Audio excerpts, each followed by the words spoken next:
Long Chen had just been laughing inside, but now he was stunned. The vice sect master wanted him to be a bricklayer? How was he supposed to know how to do that? Long Chen, I really have to admire you. When it comes to causing trouble, no one beneath the heavens can compare to you. You've just arrived at the Xiantian Dao sect, but you've already brought trouble for yourself. Truly competent. Shui Wuhan didn't know whether to laugh or cry. Long Chen had never been a peaceful person. After causing all that trouble for the pill tower, he had come here to cause trouble. Did he not get tired? Monastery head, I really can't agree with what you just said. How did I provoke trouble? It was others who came to bully me, and I was simply forced to counterattack. Do you think I'm someone who intentionally provokes dogs into attacking me? Long Chen spread his arms, seeming wronged. Who are you saying is the dog? Raged Zhao Wuji. It's not like I said it was you. Furthermore, in this world, what dog looks as bear-like as you? Long Chen shook his head. You. Zhao Wuji almost went berserk and attacked. Come at me. Just now, we didn't have a chance to determine the winner. Since you dare to place your sights on my women, you really must not care about your life. Long Chen narrowed his eyes and took a battle posture. He wanted to know just how terrifying a true rank 2 celestial was. Furthermore, this idiot dared to place his sights on Meng Qi and Tang Wan. That was the greatest provocation to Long Chen. As long as he dared to attack, Long Chen would accompany him. Long Chen, don't make a fuss. If you two continue like this, you'll both be imprisoned and lose your right to participate in the trial. Seeing Long Chen like this, Shui Wuhan jumped in fright. With her understanding of Long Chen, she knew that there was nothing he didn't dare to do. As for Zhao Wuji, he was the very definition of an explosive person. He never thought about the consequences of his actions, so it was all too possible for them to fight. I don't care about the trial. Zhao Bear, if you have the guts, then let's continue our fight. Long Chen was undaunted, cursing right at Zhao Wuji. Everyone was startled. This Long Chen was practically a demon. Was he afraid his previous actions hadn't infuriated Zhao Wuji enough? As expected, Zhao Wuji was enraged. His hair stood on end, making him look just like a furious lion. His eyes almost seemed to spit flames. But everyone was surprised to see that the incomparably explosive Zhao Wuji decided to swallow his anger in the end. Long Chen, at the trial I will definitely crush you. After saying that, Zhao Wuji ordered someone to get new bricks from the storeroom, while he knelt and began to pick up the broken pieces. He intentionally left Long Chen with half the space to clean. Since the two of them had been punished together, it was naturally split half and half. I can't be bothered to deal with you. Well, you can busy yourself here. I'll be leaving. Long Chen turned to leave. Bastard, if you don't finish your half, you'll be imprisoned and lose your right to participate in the trial. Do you want to run like this, you coward? Roared Zhao Wuji. He thought Long Chen was running so that he couldn't do anything to him. Idiot, did you not hear the vice sect master? He's punishing the two of us together. Let me repeat what he said for you. The two of you must repair all the bricks here perfectly, or don't even think about attending the trial. Are you deaf? In case you still don't understand, let me explain it even clearer for you. If these bricks aren't tidied up perfectly, neither of us will be able to attend the trial. As for me, I never had any intentions of attending. So if you want to attend, you understand. Long Chen laughed as he left with Shui Wuhan and the two Dragonblood warriors. Fuck. Zhao Wuji was about to go crazy. He threw the brick in his hand to the ground in his fit of anger. The thunderous sound revealed just how furious he was. Shui Wuhan was bitterly holding back a smile. Long Chen was too evil to give Zhao Wuji all the work. As for Zhao Wuji, he really did have no choice but to do it, and he also couldn't have other people help him. A rank 2 celestial, an unrivaled existence here, was forced to be a bricklayer. Shui Wuhan was practically unable to believe it. They returned to the 36th Supermonasteries region. This was a huge palace, and although it was just a temporary residence, it was still extremely grand. Boss has returned. As soon as they entered, a familiar cry rang out. Guoran was the first to sense Long Chen's arrival.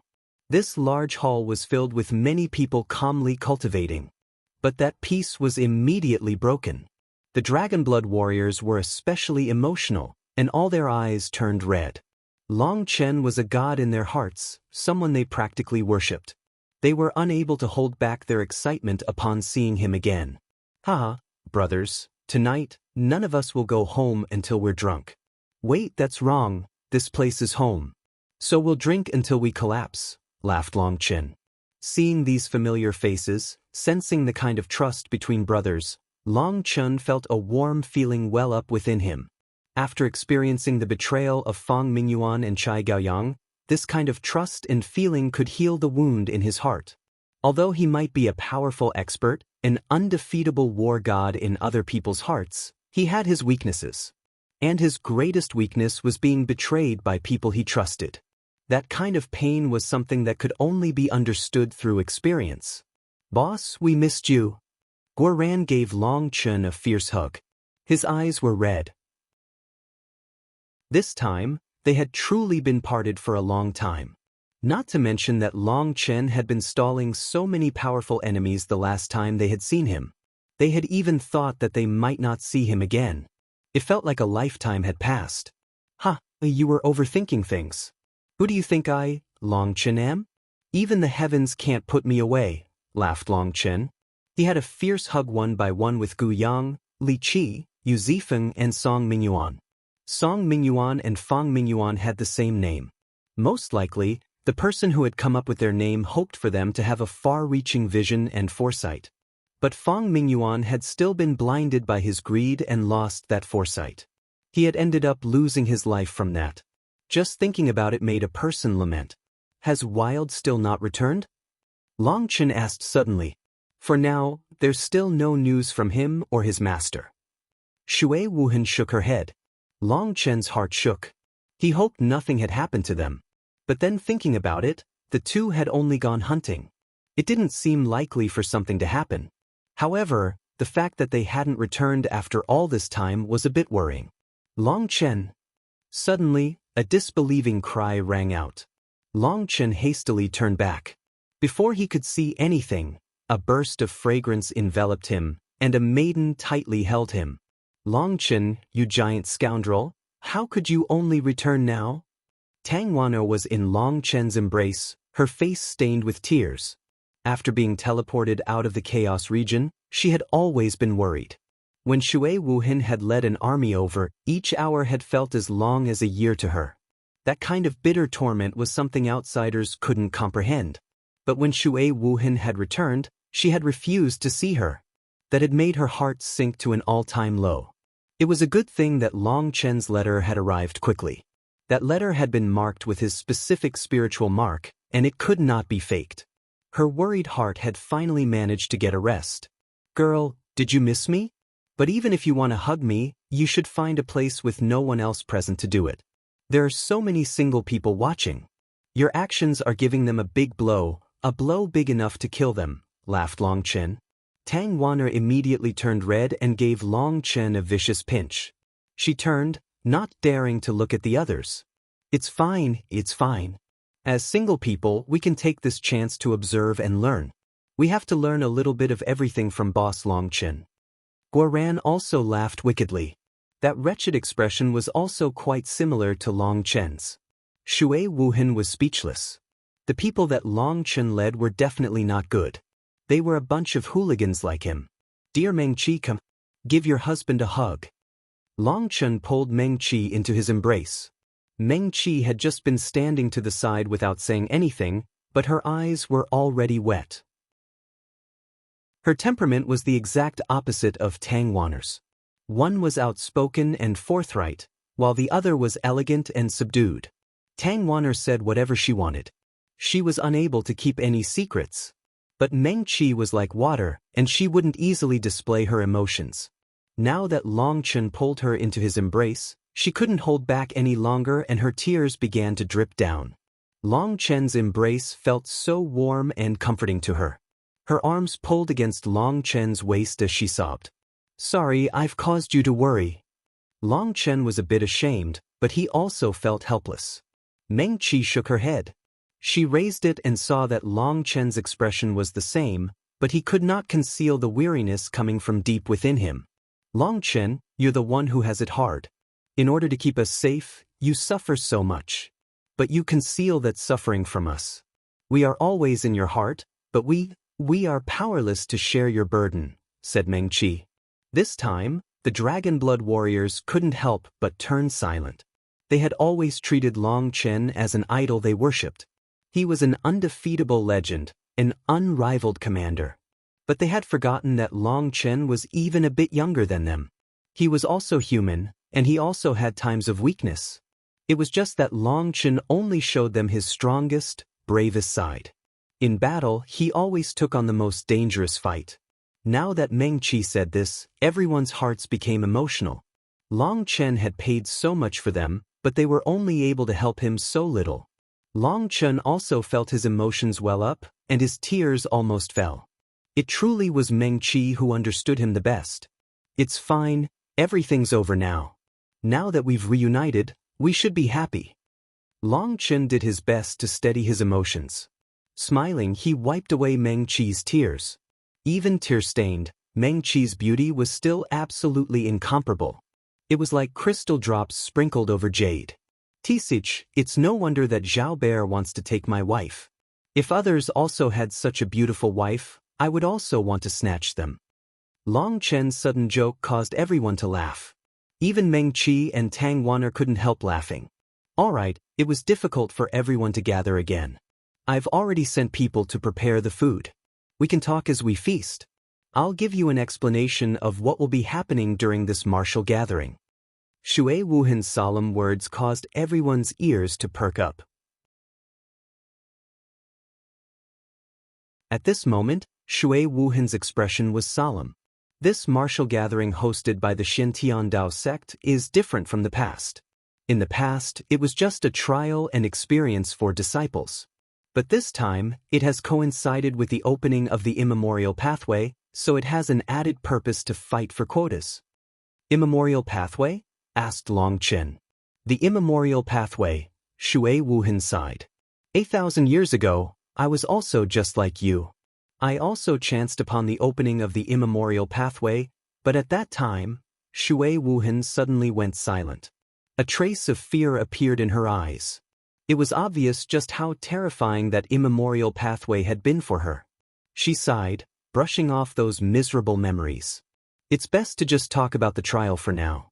But before that, let me first give you a brief explanation about the structure of the Xintian Dao sect. Although the Xintian Dao sect I'm talking about is just the branch sect, it has tens of millions of elite cultivators. As for the people who can attend the martial gathering this time, they are elites amongst elites. Our 36th supermonastery is the weakest existence of all the supermonasteries. When she reached there, Shui Wuhan became a bit embarrassed. Long Chen didn't know whether to laugh or cry. The monastery I was at was also the weakest existence. Now the supermonastery is also the weakest existence. Don't tell me that the branch sect we're at is also the weakest amongst the branch sections. My luck can't be that bad, right? Shui Wuhan looked at Long Chen. She didn't say anything for a long time. Really? This branch sect is also the weakest? Long Chen was speechless. How was it possible to have such bad luck? Cough. But even so, our Xintian Dao sect is still one of the overlords of the Eastern Wasteland. As you've seen, almost 100,000 people are attending the trial this time from the 36 supermonasteries. As for our 36th supermonastery, we have less than 500 people. Shui Wuhan became even more embarrassed. Out of these 500 people, the Dragon Blood Legion occupied 360 members. That was because the trial's criteria required that the disciple had to reach the Xiantian realm and was not older than 50. 99% of the disciples were washed out by these requirements. If it weren't for the Dragon Blood Legion, Shui Wuhan would have been too embarrassed to even come here to attend the trial. That was because the other supermonasteries all had over 1,000 elites who could attend, or even several thousand. When the 36th supermonastery was compared to them, they truly were weaker. And if they didn't have Meng Qi and Tang Wan'er who were celestials, then they truly would have been turned into the Xintian Dao sect's laughingstock. But now that a monster like Long Chen had returned, the 36th Supermonastery's position had immediately risen. Let's not talk about those elite Xiantian disciples. Just in terms of celestials, there are 33 experts, and amongst them are the 4 heavenly geniuses and 3 peerless beauties. At this point, Shui Wuhan smiled slightly. As for Meng Qi and Tang Wen, they blushed. Long Chen immediately understood that the two of them were within the so-called 3 peerless beauties. When it came to looks, Meng Qi and Tang Wan were definitely beauties that could bring about the downfall of a state. With their exceptional beauty, it was very normal for them to be in that ranking. Could it be that there is someone else that can compare to my 2 wives? Impossible. Long Chen was a bit surprised. Meng Qi and Tang Wan blushed even further. Tang Wan gave Long Chen a pinch, but Long Chen's skin was too tough, and she felt like she was trying to pinch dragonhide. She was unable to use the slightest force. But Long Chen's words were still praising their beauty, and they both liked that. What women didn't like such words? Even confident women would be delighted upon being praised. As soon as someone mentions a beautiful woman, your tail immediately pricks up. Are you not interested in the 4 heavenly geniuses? Shui Wuhan rolled her eyes at Long Chen. This little fellow never paid attention to the important details. Cough, nothing like that. I was just curious, Long Chen explained hastily. But he grumbled inside, Sister, why must you intentionally frame me? As expected, Tang Wan, Meng Qi, the Dragon Blood warriors, and even the elite disciples from the other monasteries looked at Long Chen with a strange gaze. Boss, you've already taken 2 of the 3 beauties. You're just lacking one for a complete set. Guoran was suddenly sent flying by a burst of wind. He tumbled back and collided against a wall. His head was stuck in the ground as his but was raised toward the sky. He was stuck in an exceedingly sorry and comical position which caused a burst of laughter. Guoran, do you think you're too big for a beating? Raged Tang Wan. Currently, she was a true celestial, and she was even a powerful existence amongst celestials. Guoran was unlucky, as with Long Chen present, he had forgotten something. He had forgotten that even Long Chen wouldn't fight with Tang Wan. Little Snow had been released at this time, and he had simply been laying there without saying a word. Now, he suddenly let out a growl. Even Little Snow says he deserves it, laughed Meng Qi. She was the only one here other than Long Chen who could understand Little Snow's spiritual fluctuations. Fine, I was wrong. Guoran crawled up from the ground dejectedly. Now he had gotten smarter, and he hid behind Long Chen. Now, on the off chance he said something wrong again, Long Chen would become his shield. Alright, let's get back to the topic. The 3 peerless beauties is something the Xiantian Dao sect's disciples came up with. Meng Qi and Tang Wan are 2 of them. As for the last woman, she's not just one of the 3 beauties, she's also one of the 4 heavenly geniuses, said Shui Wuhan. Long Chen was startled. Then is she? Shui Wuhan nodded. Yes, she is also a rank 2 celestial. She is extremely powerful, and she is definitely no weaker than the other heavenly geniuses. That's because she has inherited king blood. Inherited king blood? What does that mean? Asked Long Chen. Above sea expansion is foundation forging. That is the ancestor level. Experts above the ancestor level are nicknamed kings. They are the absolute rulers of the eastern wastelands and the other 3 outer regions. They can disdainfully look down on anyone else. With a wave of their hands, mountains collapse and seas overturn. They are completely unrivaled existences. Shui Wuhan couldn't help sighing, a touch of worship appearing in her eyes. Wouldn't such a person be on the same level as a god or immortal? How could such a person exist? Asked Tang Wan. In truth, you've also seen such a person. Shui Wuhan smiled. How is that possible? The others haven't seen them, but those from the first monastery have. That's especially true of the Dragonblood warriors, said Shui Wuhan. Then you're talking about the woman who took away Yijiqiu? Asked Long Chen. Correct. If my guess isn't wrong, she should be a king, said Shui Wuhan. Long Chen was surprised. He fell back into his memories. At that time, that woman had stood in the air without any wings. In fact, there had been no fluctuations around her at all. Just like that, she stood in midair. So she was actually such a terrifying existence. Thinking of how he had actually taken a battle posture against her when she had taken Yujichio, he began to sweat. Most likely she could have killed them all with just a sigh. Then that means Sister Jichio definitely has been revived, cried Tang Wanner excitedly. With such a terrifying figure protecting her, Yujichio couldn't possibly have died. That's why you have to be careful, Longchen. For a powerful king to personally raise her, Yujichio's cultivation base will definitely reach an incomparably terrifying level. You might get thrown behind by her, laughed Shui Wuhan. But then she clapped herself in the head. What's going on today? How are we always getting sidetracked? Back to the main subject. The third beauty's name is Zhongwen. She comes from an exceedingly old ancient family. Although her family has already declined, in her generation, there are signs of her ancestral blood being awakened. If she doesn't die, she has a 10% chance of becoming a king, sighed Shui Wuhan. Just 10%? Long Chen was slightly speechless. Shui Wuhan finally couldn't bear it anymore and gave him a disdainful gaze. Do you think kings are cabbages? Out of 10,000 ancestor experts, maybe not a single one will be able to become a king. Becoming a king not only requires talent and perseverance, but it also requires luck. Then I'm doomed. With my luck, there's no chance for me at all, sighed Long Chen. From this explanation, he knew kings were blessed by heaven and earth. Long Chen had never received such a blessing. All right, we've gotten sidetracked again. Don't interrupt me again, or this will never end, said Shui Wuhan. If this continued, who knew what topic they would end up on? It was always Long Chen who disrupted her flow. Zhongwen possesses a king bloodline, and she is also a rank 2 celestial. Her combat abilities are incredible. She comes from the second super monastery, which is controlled by the Wang family. The Xintiandao sect's 4 families are the Shui, Zhou, Wang and Chu families. The Wang and Chu family's relationship with my Shui family isn't bad. They won't intentionally make things hard for us, so you don't need to be worried about that. The next heavenly genius is Yu Qianshan. He is also a rank 2 celestial and is also exceedingly powerful. When he fights with others, his attacks are always killing blows. That's because he is a sword cultivator. A sword cultivator?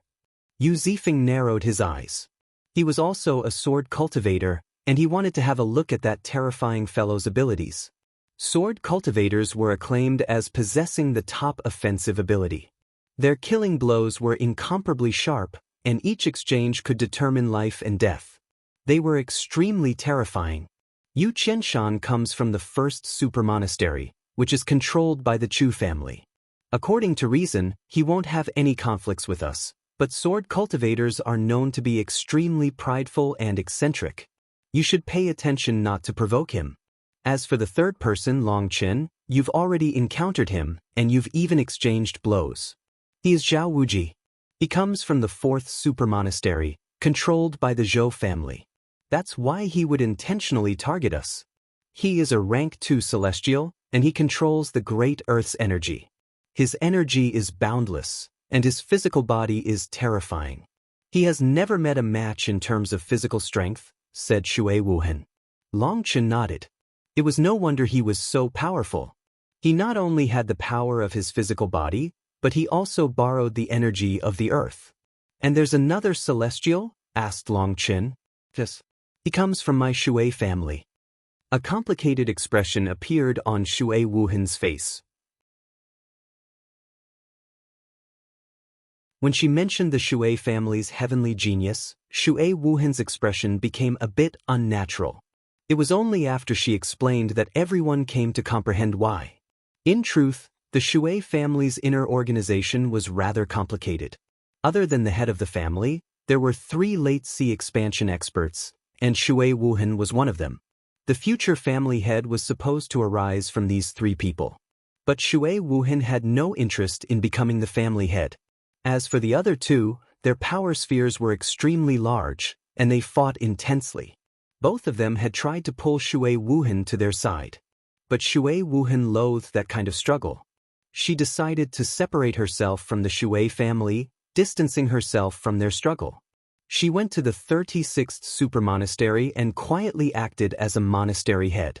She hadn't expected that leaving would end up offending both sides. Now, one of them had finally become the winner. That was because a rank 2 celestial had been born amongst his descendants. That was a form of absolute power, and the struggle was immediately settled. As for Shui Wuhan, because she had refused to join hands with him, she was constantly rejected during these few years. This was a reprimand, as well as a display of power. As for the current family head, he had long since viewed this as normal. If a family wanted to flourish, then at times when there was no outer battle, inner battles were a way to increase strength. Of course, that was on the precondition that the leader controlled the scope of the inner struggle properly and didn't let it overturn the entire boat. So those who could manage the position of the family head were all wily old foxes. Only such people could keep control of the overall situation and allow the family to steadily advance. Whether inner struggle would benefit the family was all up to the family head. How much it would benefit would be up to their control. It was a reflection of their wisdom. This was the essence left behind by generation after generation of the righteous path. Practically all large families were the same. This was for the continued inheritance and prosperity of the family. Of course, some people felt this manner was inappropriate. The slightest mistake might cause the entire family to fracture. But they were also unable to find a better method. Large families were like this, and sects were also like this. The inner competition was for the sake of development and raising total combat strength. That person is called Shui Guanji. He is also a rank 2 celestial, and he controls the water element. His combat abilities are strange, and he definitely isn't lacking compared to the other heavenly geniuses, said Shui Wuhan. Shui Guanji, isn't that water pipe? Long Chen was startled. Who had come up with such a name? Shui Wuhan was also startled for a moment. Now that Long Chen mentioned it, she found that this name truly was a bit odd. The others also felt this name to be outlandish. Cough. His name might be a bit strange, but you should still be careful around him. He is very strong, warned Shui Wuhan. Isn't he from your family? Why do we have to be careful? Asked Tangwana. Long Chen was speechless. How could she view things so simply? Any power, as long as it grew strong enough, would begin to give rise to endless internal conflicts. Humans were very marvelous creatures. It was like it was in their nature to dislike beauty and peace. When they saw something beautiful, they had an urge to destroy or pollute it. Even a nation, a family, a sect, any power, after undergoing the baptism of a fierce war, they would only be united for a short period. Once they enjoyed peace for too long, once they forgot the pain of their wounds, they would start an internal conflict again. Foolish girl, after we became acquainted in the 108th monastery, have you forgotten just how many pitfalls we ran into? You think the Shui family is a collective whole and should be united, but then wouldn't others also think that our 108th monastery was a collective whole? Have you forgotten the truth? Asked Long Chen. Oh. Tang Wan'er nodded with embarrassment. She suddenly asked, Long Chen, do you think I'm very foolish sometimes? No. Long Chen shook his head. Really? Tang Wan'er was delighted. This acknowledgement from Long Chen was good to hear. But his next words weren't so delightful to her. It's not that you're sometimes foolish, but that you're always this foolish. Bastard, raged Tang Wan. She looked just like an infuriated but beautiful tigress that wanted to take a bite out of Long Chen. But she was held back by Meng Qi. Don't make a fuss. The monastery head is trying to give us a proper explanation, advised Meng Qi. Sister, Long Chen is bullying me, cried Tang Wan'er resentfully. It's not like this is the first time. He often acts like this with you. Once you get accustomed to it, you'll be fine, consoled Meng Qi. Shui Wuhan sighed, a bit speechless. You children really give me a headache. Shui Wuhan truly was worried. Out of these people, the only one who was rather normal was Meng Qi. She was much more dutiful and steady. The rest were all like Long Chen, a bunch of troublemakers. Furthermore, all of them were incredibly daring. She had introduced these terrifying figures to give them a warning and make them reserve themselves. But it seemed she had wasted her efforts. All right, You can continue here. I'll take a rest. Shui Wuhan stood up, said her goodbyes, and just left. Everyone was startled. Meng Qi hastily gave Long Chen a glance, and he immediately understood and followed Shui Wuhan. Big sister, are you angry? Long Chen smiled. No. Ha, big sister, it seems your words don't match your heart, laughed Long Chen. You little brat, if you laugh again, I'll give you a beating, raged Shui Wuhan. All right, fine. Big sister, I know you told us all of that out of kindness. Look at me, I might be laughing, but I'm very clear on that. I'm not someone who doesn't know what's important and what's not. Long Chen knew Shui Wuhan had good intentions. But they had laughed it off, and that naturally did not give her a good feeling. No matter how old you became, no matter how high your cultivation base became, such a thing would naturally make a person feel unwell. And compared to men, women liked to be more meticulous. She truly did feel a bit unwell inside due to their actions. Furthermore, she was their monastery head. Accompany me for a stroll, sighed Shui Wuhan. Of course, Long Chen didn't refuse. As if it were the most natural thing in the world, he wrapped an arm around Shui Wuhan's arm, acting as if she were his sister. Shui Wuhan shook slightly, but she didn't throw him off. The two of them slowly began to walk. This was the 36th Supermonastery's camp, and their territory was extremely large. Long Chen and Shui Wuhan walked alongside each other to a small lake. The lake water was extremely clear, and koi swam freely inside. It was extremely peaceful and comforting. Shui Wuhan bitterly smiled. Long Chen, you really are a demon. Sometimes you make a person so happy that they want to kiss you, and sometimes you make them so infuriated that they want to give you a beating. Shui Wuhan's mood hadn't been good, but with how obediently Long Chen was acting now, she didn't have the heart to berate him. Hee, I already have quite a bit of experience of big sister beating me, but it seems I have no memory of being kissed. Should we try it? Laughed Long Chen. Shui Wuhan rapped Long Chen on the chest. She had an urge to rebuke him, but then seeing his smile, she also couldn't hold back a laugh. Only then did Long Chen get down to business. Big sister, I know you were warning us for our own good. Although in terms of worldly wisdom, I'm not comparable to you, I have my own martial path. Since I've chosen that path, I can't waver. If I do, I'll never be able to advance again. My Tao is one of advancing forward no matter what. If mountains block me, I'll split mountains. If rivers block me, I'll split rivers. Even if mountains of corpses and seas of blood appear, I still won't retreat, nor will I detour. This is my Tao, this is my conviction.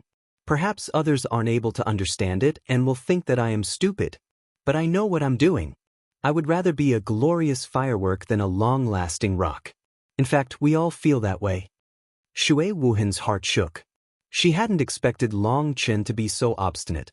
What he was describing was the undefeatable Tao, the hardest path to walk. In order to maintain a bright Tao heart, he could never suffer defeat in his entire life. But that was impossible.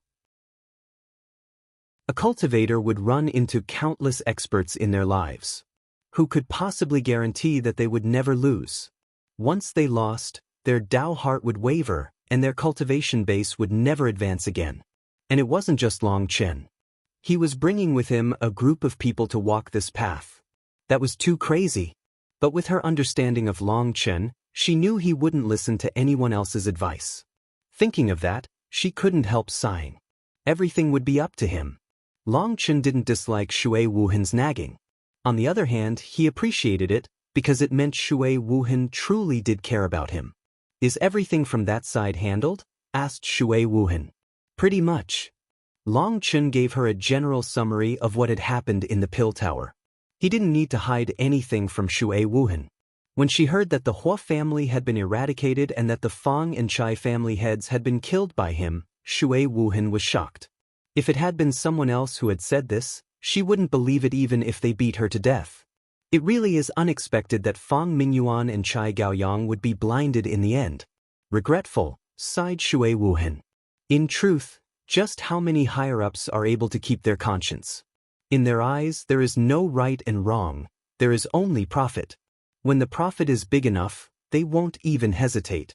I've experienced far too much of that kind of thing. Let alone the Fang and Chai families. Even if I joined the Shui family, I'm certain the Shui family head would also have made the same decision as them. That's why I refused to join the Shui family back then. Unless you are able to become the family head, I have no confidence in the Shui family, said Long Qin.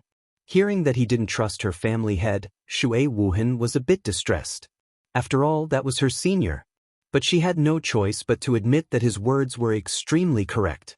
And his last sentence and his trust in her warmed her heart. All right, you can leave now.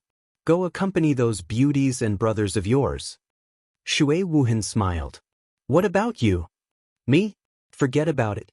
I really am unable to talk with you children. Shui Wuhan shook her head. /Shui Guanji /Shui Guanzi. Shui Guanzi meaning water pipe. Everyone drank quickly with how excited they were, and in less than a few hours, they collapsed from intoxication. Long Qin also drank quickly, because it had been a long time since he had relaxed like this. In his drunken, collapsed state, all he could remember was that someone helped him back to his room. Lying on his bed, Long Qin could recall two soft bodies and fragrant scents being present. He felt like he was floating in the clouds as he descended into a deep slumber. Long Qin, get up. It's morning and we have to go sign in. Long Qin was still deep in his slumber when Tang Wanner's voice woke him up. He really didn't want to get up. He hadn't slept this well in a long time. With his eyes closed, he tried to pull Tang Wanner into his embrace. But as a result, his hand ended up touching a soft and bouncy place. Ah! Tang Wanner shrieked, and seeing Long Qin's but facing her, she viciously aimed a slap there. In his drowsy state, Long Qin still didn't know what was happening. He turned, muttering, "Let me sleep." He had only just turned when Tang Wanner's hand landed on his crotch. Long Qin instantly shot up. Sorry. I didn't do it on purpose." Seeing Long Qin holding his crotch with a pained expression, Tang Wanner panicked. Are you trying to cripple me?" Long Qin was sweating from the pain. He finally understood what the pain of the balls was. So those people he had hit there had actually been in this much pain. This location was definitely fatal. But it was a good thing Tang Wanner's physical strength wasn't too high, or he would have been done for. "I can help you massage it," said Tang Wanner in her panic. "Fine, let's start now." Long Qin let go of his crotch. "Bastard, I knew you were just faking," raged Tang Wanner. Her panicked expression had long since vanished to be replaced with a crafty smile. Damn it, she completely sees through this now. Looks like I'll need to switch up my ways in the future. Long Qin was speechless. After being with him so much, Tang Wanner had completely adapted to his little tricks. However, it was true that that slap hadn't been painless. "You two, don't mess around. It's time to sign in." Meng Qi walked in, speechless at what she was seeing. "Here, these are the disciple robes I got for you." Tang Wanner and Meng Qi helped to take off Long Qin's black robes. "Why do I have to wear white? Ugh, it looks like I'm going to my funeral or something." Long Qin didn't like wearing white. The main thing was that this color got dirty the easiest. With his character, it would probably change color in just a day, most likely to red. "Don't fuss. If the law enforcement disciples heard that, you would be punished," warned Meng Qi. Meng Qi and Tang Wanner helped him put on his new robes. This was his first time experiencing such a pleasure. Just what a blessing was it for two peerless beauties to help him change his robes. Now, Meng Qi was helping him straighten his collar with a tender expression. "Meng Qi, you really are beautiful. I missed you so much, let me kiss you." "Aya, don't joke around." Meng Qi lightly hit Long Qin. She was both embarrassed and vexed, but that gave her an even more intoxicating look to Long Qin. "Sigh, Wanna, Meng Qi doesn't want my gift. Quickly come over here, and I'll bestow it to you. Aya, can you not be more gentle?" Long Qin hadn't even finished speaking when a fist beat his back. Tang Wanner was much fiercer than Meng Qi.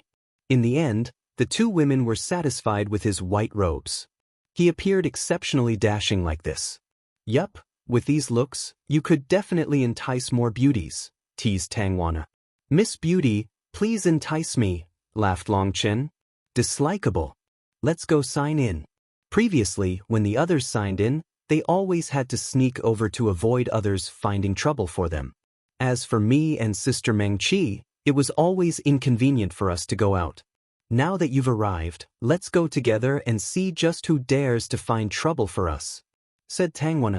Although Long Chen was sometimes too obstinate and domineering, in her heart, Long Chen was always the most dependable existence. With Long Chen present, she wouldn't fear anything. The three confidently walked through the plaza. Previously, the others had always snuck their way through. "Oh, not bad, the work's almost finished." From a distance, Long Chen saw a large man sitting on his butt, laying bricks. It was the rank 2 celestial he had exchanged blows with yesterday, Zhao Wuji. At this time, Zhao Wuji had finished most of the work. After a couple hundred more bricks, it would be finished. There was a large crowd of people watching him work. Long Chen. Seeing Long Chen arrive, Zhao Wuji was completely infuriated. That bastard had given him all the work. He had spent all night fixing these bricks, but he had heard from others that Long Chen had gotten completely drunk last night. Now he had an urge to immediately throttle him. He was a peerless heavenly genius. When would he have ever had to do such work? But this was the order of the Vice Sect Master. With the kind of person he was, Zhao Wuji knew the Vice Sect Master wouldn't go back on his orders. Even his monastery head had personally come to warn him to endure this. Otherwise, he really would be screwed. Zhao Wuji had no choice but to swallow his anger. Seeing Long Chen with Meng-Chi and Tang Wan on his arms, looking as if they were flaunting their relationship in front of him, that anger almost drove him crazy. "Tisit, you really are narrow-minded. Isn't it just some small work? Are you mad I didn't pay you?" Here. Long Chen disdainfully tossed him a purse and left just like that. Zhao Wuji instinctively received the purse. He thought the inside was empty, but when he tilted it, a copper coin fell out and landed on the ground. As it spun on the ground, it seemed like it was laughing at him. "Long Chen!" Zhao Wuji roared and was about to charge at him. "Senior apprentice brother Zhao, you can't." Several of the Celestials immediately went to hold him back. But Zhao Wuji was too strong, and these people were actually unable to physically stop him. One of them shouted, "Senior apprentice brother Zhao, if you fight, you won't be able to attend the trial." Only then did he calm down slightly. He forcibly suppressed his rage. Seeing Long Chen brazenly swagger away, he suddenly let out a furious roar. This was his only way of releasing his anger, or he would definitely go crazy. "Ha, Long Chen, you really are evil. But I like it." Tang Wan was holding Long Chen's arm, laughing. "That person looks just like a bear, but he actually dares to say he'll take me and Sister Meng-Chi. Truly courting death." Exactly. To dare have the thought of snatching my Long Chen's women, he definitely is courting death. Leaving things like this really ends with me being the one to lose out. Long Chen suddenly shook his head. "What do you want to do? Do you want to fight him?" asked Meng-Chi worriedly. "No. I was thinking that I should go snatch his woman," said Long Chen. "Scoundrel, his woman is definitely a giant female bear. Your taste couldn't have changed that drastically, right?" raged Tang Wan. "Ah, you're right. Then let's forget about it," laughed Long Chen. "When will you grow up? Don't you see others looking at you? Pay attention to your status. Also, don't keep calling Long Chen bastard and scoundrel. That's not good, and it is harmful to his prestige," advised Meng-Chi. "Oh, I understand, sister." Tang Wan obediently nodded. She often listened to Meng-Chi, as she was older than her. It's fine. This is Wan'er's term of endearment for me. That's because my goal has always been to be a new and improved scoundrel," laughed Long Chen. When others called him scoundrel, that was an insult. But when Tang Wan'er called him that, it reminded the two of them of their first time together. "Long Chen," Tang Wan'er was moved by this. "Foolish girl, what do you want?" "Long Chen, you scoundrel." Meng-Chi was speechless. She quickened their pace. Being together with these two required a face impervious to blade or spear, and she didn't have that. She couldn't ignore everyone's strange gazes. The two of them really were a match made in heaven. Wherever they went, they would fight. They never took a break. They quickly reached the registration hall. Mengqi said, Long Chen, bring out your super monastery seal and place it on the registration book. Super monastery seal? What's that? Asked Long Chen. Mengqi asked, didn't someone give it to you yesterday? Have you forgotten? I drank so much yesterday. I think I placed it on the table and forgot about it. Long Chen slapped his leg. Now he had to run back. But he didn't make Meng Qi and Tang Wan'er come with him. He rushed back on his own. He had only just rushed out of the door when he collided with someone who had coincidentally been coming in. When they collided, a layer of light suddenly appeared out of that person and sent Long Chen flying back. But that person also stumbled back. Are you blind? The newcomer was a woman. She was slender and beautiful. Her long hair was like a waterfall rippling to her waist. She was very beautiful, and she even possessed a grand charm. She was a beauty who possessed both looks and elegance. But there was also a great arrogance that came from her. Her words were especially vexing to a person. Long Chen had been about to apologize, but hearing her chiding, he was irritated. If you weren't blind, you wouldn't have walked into me. Don't try to put all the blame on one side. Don't be the pot calling the kettle black. Long Chen, what is it? Meng Qi and Tang Wan'er hastily came out to take a look upon hearing Long Chen's words. When they did, they were both startled.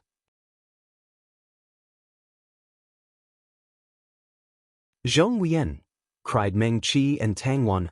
She was Zhong Weyan? Long Chen couldn't help being startled. How could there be something this coincidental? You are Long Chen?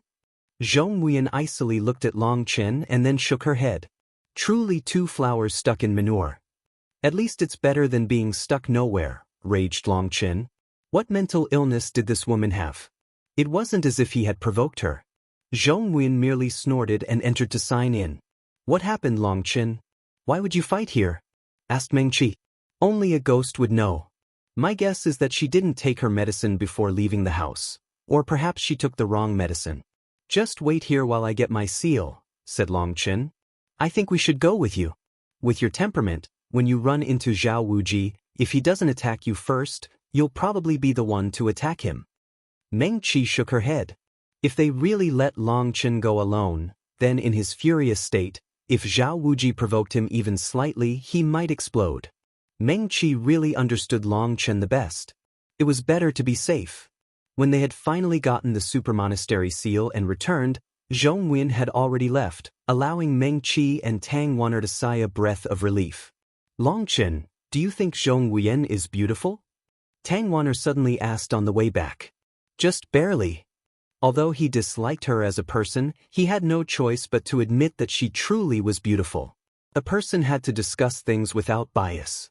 Then would you like her? Asked Tang Wan'er. Like her? Why would I like her? Don't mess around.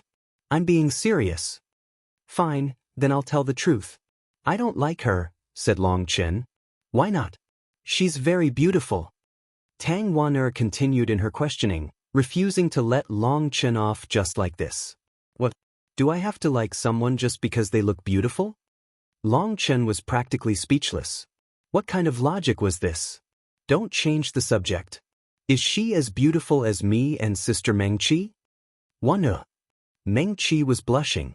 Who asked people questions like this? Long Chen laughed. When it comes to beauty, she might barely be able to stand on the same level as you. But when it comes to the vastness of her heart, she is too lacking. The vastness of her heart? Meng Qi and Tang Wan'er didn't understand what he was saying at first, but following his gaze to their chests, the two of them immediately blushed. Long Chen, you pervert! How dare you say something like that? Long Chen laughed and ran off.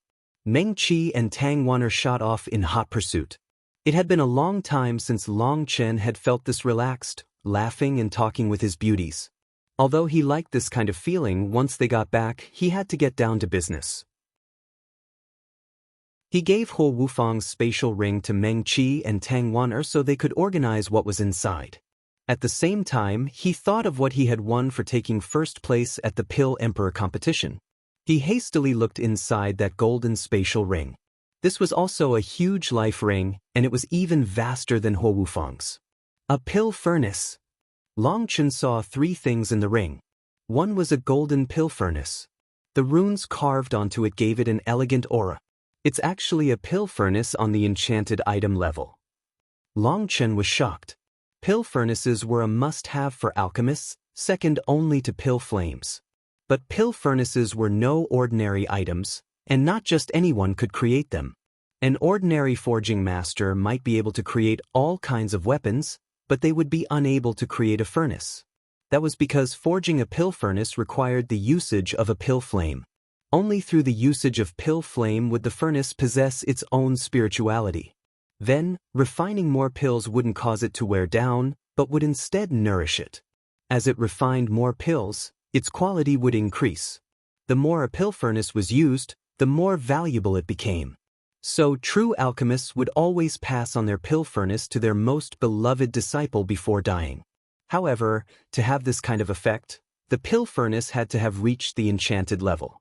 Other pill furnaces could also possess a slight nourishing effect, but that effect was essentially negligible. Pill furnaces on the enchanted level had special formation runes carved into them. When refining pills, those runes would draw the surrounding natural energy into the pills to raise their quality. The alchemist could also use their spiritual strength to multiply the effects of those runes, but not every alchemist had that qualification. That was because just refining the pill would be very taxing on their spiritual strength, and they wouldn't have any leftover energy to activate the runes. But Long Chen was different. His spiritual strength was incredibly vast, and he wasn't even able to finish using it all. This furnace was practically tailor-made for him. A treasure, definitely a treasure. I'll be able to refine twice as fast with half the effort now. Long Chen was delighted. In Huo Wufang's spatial ring, he had found a 6th-tier pill furnace. It was definitely peak grade amongst 6th-tier furnaces. At that time, he had directly thrown it into the primal chaos space. But compared to this enchanted level pill furnace, that 6th-tier furnace was absolute trash. Just this pill furnace completely satisfied him. Currently, he had consumed close to 1,000 Enlightenment Palace pills, but the cyclone had still not reached its peak state. He estimated he would need close to another 1,000 to reach that point. The main problem was that the pills he was consuming weren't high enough quality. Huolong was only able to refine 1-ring pills. That was much lower quality than the pills he refined personally. But he didn't have enough time to refine. This enchanted level pill furnace solved one of his urgent needs. Although the quality of the pills wouldn't immediately be much higher, as time passed, under an earth flame and the medicinal pills nourishing, this pill furnace would become better and better, allowing the quality to gradually increase. The more the furnace was used, the better. He directly tossed the pill furnace to Huolong, having it continue refining Enlightenment Palace pills. He would need to trouble Huolong during this time. Normally, when Huolong wasn't refining pills, it was devouring the energy from the beast flames. Once it got full, it would continue working. Long Chen moved on to the next item. It was a prayer mat. It was woven out of 9 yang heavenly unicorn grass. What money? Long Chen was shocked. This was a kind of extremely magical grass that could nourish a person's soul. A single stalk of it could be used for 100 years. But this entire mat was woven out of it. There had to be at least hundreds of stalks. Unfortunately, although it's a good treasure and practically a divine item to alchemists, it's useless for me. But Meng Qi and Wan Er can use it, and it'll be especially beneficial to Meng Qi since she's a pure soul cultivator. She has no suitable house pets right now, and so she has to rely entirely on soul arts. With this prayer mat, her cultivation will definitely advance rapidly, and there's no worry of her foundation growing unstable as a soul cultivator. I suppose I'll first take out a stalk and plant it in the primal chaos space. After that, he moved on to the 3rd and final item. This is, damn it, they really cheated me. The last item was a medicinal pill. It was known as an ancient pill, something that had flowed down from the ancient era. The pill Tao was filled with variations. Although the majority of medicinal pills were supposed to be consumed immediately or within a certain amount of time, some weren't. They were to be stored over long periods of time. These pills were covered in a special layer called a pill veil that allowed them to absorb energy from the sun and the moon to nourish the pill. This nourishing effect was very slow. The method to refine such pills had already been lost. Thus, such pills were normally only found when exploring ancient ruins. But not all pills could be stored for so long. Some pills would eventually become toxic, and as soon as you consumed them, you could ascend. Although this pill was covered in a pill veil, Long Chen could tell what pill it was. It was a 7th-tier pill, the Hidden Glyph Tiger Soul pill. Its main ingredient was a 7th-rank Hidden Glyph Tiger Soul. The Hidden Glyph Tiger was a magical beast from the ancient era. But even back then, it had been extremely rare. The Hidden Glyph Tiger had a set of lines on its body. Those lines weren't set at their birth. Instead, those lines would constantly change as their cultivation base grew. It was rumored that the Hidden Glyph Tiger was no ordinary magical beast. It actually relied on comprehending the heavenly Taos in order to cultivate. That sounded like absolute nonsense. If magical beasts relied on comprehending the heavenly Taos, would they even be magical beasts? However, this kind of backwards magical beast did exist. The Hidden Glyph Tiger's essence soul contained extremely dense heavenly Tao energy. That kind of energy was very miraculous, and could help a person comprehend the heavenly Taos and allow them to break through a bottleneck. After absorbing the sun and moon's essence for countless years, its rings had disappeared. Instead, a figure could be seen on the outside of the pill.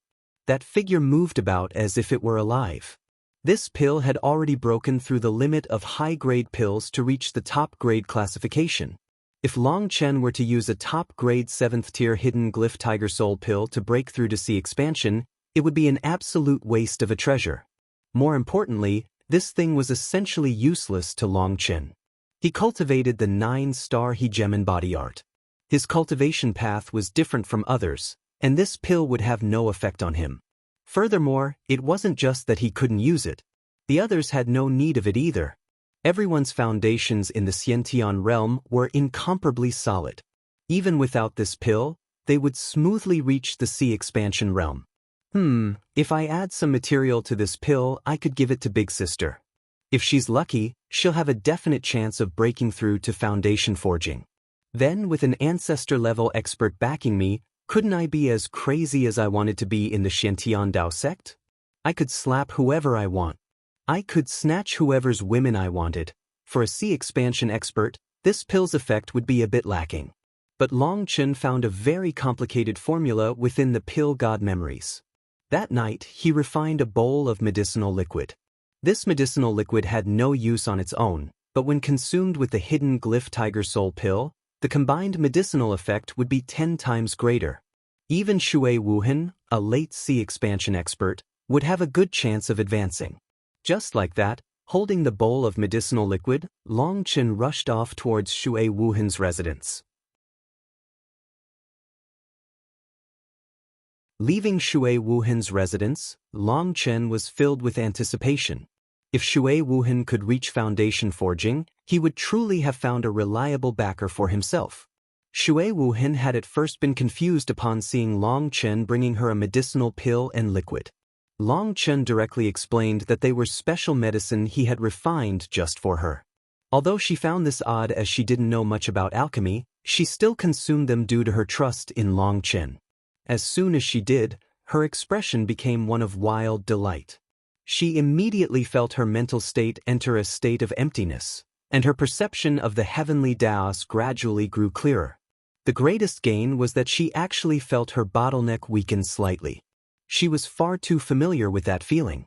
She had felt that 3 times in the past. Unfortunately, she had never been able to grab hold of that opportunity. Now, without Long Chen's reminder, she immediately knew what to do. She focused on entering a perfect meditative state to take advantage of this opportunity. For sea expansion experts, advancing to foundation forging wasn't as simple as just attacking the barrier. Shui Wuhan had already been at the late sea expansion realm for almost 500 years. She had tried attacking foundation forging 3 times, but she had failed. Trying to reach foundation forging through force was useless. It relied on grabbing hold of a certain kind of opportunity that the heavenly Taoist bestowed on you. When a person's mind entered a state of complete calm, it would be easier to grasp that opportunity. But the world was filled with countless worries. No one was truly able to keep their mind and heart in a perfect state of calm with no distracting thoughts. After failing 3 times, Shui Wuhan had already become a bit dejected. She hadn't managed to feel this kind of opportunity in the last 300 years. She had already accepted that she would never be able to reach foundation forging. Now Long Chen had given her another chance. Furthermore, her comprehension of the heavenly Taoist had never been this clear before. She would go all out in her attempt to seize this opportunity and forge an immortal platform. Foundation forging referred to creating a platform on top of the expanded sea. This platform was sometimes called the immortal platform. It was also sometimes called the Tao platform. It was the foundation for your chance of ever becoming an immortal or God. It could be said that only once you reached foundation forging were you a true cultivator. As for those so-called immortals and gods, they were just a legend. But it was true that once you reached foundation forging, your lifespan would extend a great deal. Sea expansion experts had a lifespan of around 1,500 years. However, Shui Wuhan would only have a lifespan of 1,200 years. That was because most women, especially beautiful women, would train in a kind of secret art. At the price of reducing their lifespan, they could maintain their youthful appearance. That was also why there were many old men in sea expansion but not many old women. But once you reached foundation forging and created your immortal platform, you would be able to absorb the exceedingly thin immortal qi in the air. Then your lifespan would increase to 5,000 years, and your youthful looks would be restored. Long Chen was only able to help out this much. The rest would be up to Shui Wuhan. According to reason, she should have a good chance. When Long Chen returned, he saw Meng Qi and Tang Wan'er holding hands and quietly whispering about something. He didn't know what they were saying, but when they saw him, they immediately turned red and shut their mouths. To talk badly about someone behind their back, each person is punished with 1 kiss. Long Chen suddenly swooped down and gave Meng Qi and Tang Wan'er a kiss each. The 2 of them released a tempest of fists against him. He laughed and rushed off to his private training room. The trial was about to start, and he had to take advantage of this time to increase his strength. Out of the 4 heavenly geniuses, he had run into 2. That bear had already become enemies with him. Thus, there would definitely be someone to play with in the trial. Shui Wuhan had told him that he was an earth attribute expert. If he summoned the cry of the heavenly Taoist, then whether it was heaven or earth, endless energy would become his to use. He was different from a fake like Huo Wufeng. He was a true rank 2 celestial, and the 2 of them were as different as heaven and earth. Although Long Chen wasn't afraid of him, if he was speaking frankly, his chances of winning weren't high. As for Zhong Nguyen, she was clearly no kind-hearted woman. As soon as she opened her mouth, it was like she wanted to take a bite out of someone. Furthermore, Long Chen felt she was too arrogant. She liked to look down her nose on people. That was something that he didn't like. Although she wouldn't necessarily be an enemy, the chances of them becoming allies were essentially 0. As for the other 2, he doubted they would be well disposed toward him, especially that water pipe. He would very likely make things hard for him in the trial. According to Shui Wuhan, this trial was extremely beneficial. So many people would be going all out for this trial. It was because Long Chen knew this trial was so important that he trusted that Zhao Wuji would definitely tidy all the bricks so he could participate. Right now, Long Chen needed to urgently increase his strength. Otherwise, in the trial, he might get suppressed. Then it wouldn't be so fun. He took out his pill furnace. He needed to personally refine some higher-grade pills to condense the cyclone. Ah, how refreshing. Long Chen had only just opened the furnace when it began to dimly shine. As he poured in his spiritual strength, the furnace's runes grew brighter, almost looking like they were alive. He had only just poured in the powders when they instantly merged. The pill furnace also gave him much greater control, and he didn't need to worry about the flames suddenly growing and turning the ingredients to ashes. Also, the pill furnace's runes were being activated by his spiritual strength, which absorbed the air's energy and poured it into the pills. The furnace shook slightly. Long Chen was stunned. He had actually refined it so quickly. Opening the lid, he saw 9 jade-like sparkling pills that were still slowly rolling in the furnace. Damn, they're all 9-ring pills. This is too amazing. Long Chen gulped. This was the best pill furnace he had ever encountered. In his delight, he refined 9 furnaces of pills in one go, and they were all 9-ring pills. And with the nourishment of his soul, the pill furnace only became better. After that, he placed the furnace back in the primal chaos space and had Hua Long refine on its own. In any case, Hua Long didn't have anything better to do. The beast flames it had confined were only able to give him a single bite of energy after a whole day's recovery. Hua Long had nothing else to do during the rest of the day, so it directly became Long Chen's hard-working apprentice. As Hua Long's strength increased, its intelligence also grew. It actually gave birth to the slightest bit of soul energy. It was able to communicate simple thoughts with Long Chen, and it could even use its soul energy when refining. Boom! An explosive sound came from Long Chen's body. He was delighted, thinking that the cyclone had been fully formed. But then he realized he was wrong. Instead, he had advanced to the 3rd heaven stage of Xiantian. Although he hadn't deliberately cultivated, the enormous amount of energy in over 1,000 Enlightenment Palace pills had pushed his cultivation base higher. 81 9-ring Enlightenment Palace pills were consumed in just a few hours. It went without saying that the energy contained in 9-ring pills was truly enormous. The cyclone had grown much larger. Long Chen estimated that he would completely condense it with just 100 more pills. He was about to continue refining when Tang Wan'er called him out. Everyone had gathered. The trial was about to start. Long Chen tidied up and walked out with Tang Wan'er. He had only just come out when he saw Meng Qi talking to Xue Wuhan. It was a failure? Long Chen couldn't help being disappointed upon seeing Xue Wuhan. Her aura hadn't changed in the slightest. Xue Wuhan was doing her best to suppress her emotions, but she was unable to conceal the excitement and delight in her eyes. She didn't hide the truth from him. She whispered, "It was a success." "But your aura, fool, the foundation forging realm is different from other realms. Even if I manage to take advantage of this opportunity, condensing the foundation takes a long time. Only through a great deal of time and effort is it possible to create the immortal platform. Only once the immortal platform takes form will I go through the baptism of heavenly tribulation and become able to sense the immortal spiritual chi in the world. Only then will I be a true ancestor-level expert. I've already begun to condense the foundation in my chi si. In other words, I'll quickly become an ancestor-level expert. It's just that others aren't able to sense it yet."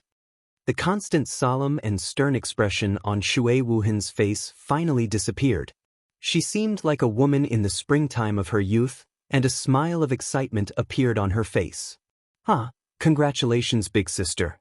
Doesn't that mean that I can be as crazy as I want in the Xiantian Dao sect now?" Long Chen was also incomparably excited. The feeling of having a reliable backer was truly good. Seeing his evil smile, Xue Wuhan's excitement faded by at least half. She warned, "Long Chen, you little brat, you better not intentionally cause any trouble. Even once I advance to foundation forging, my status will only be on the level of the Vice Sect Master. When it comes to combat abilities, I most definitely won't be on the same level as a true ancestor.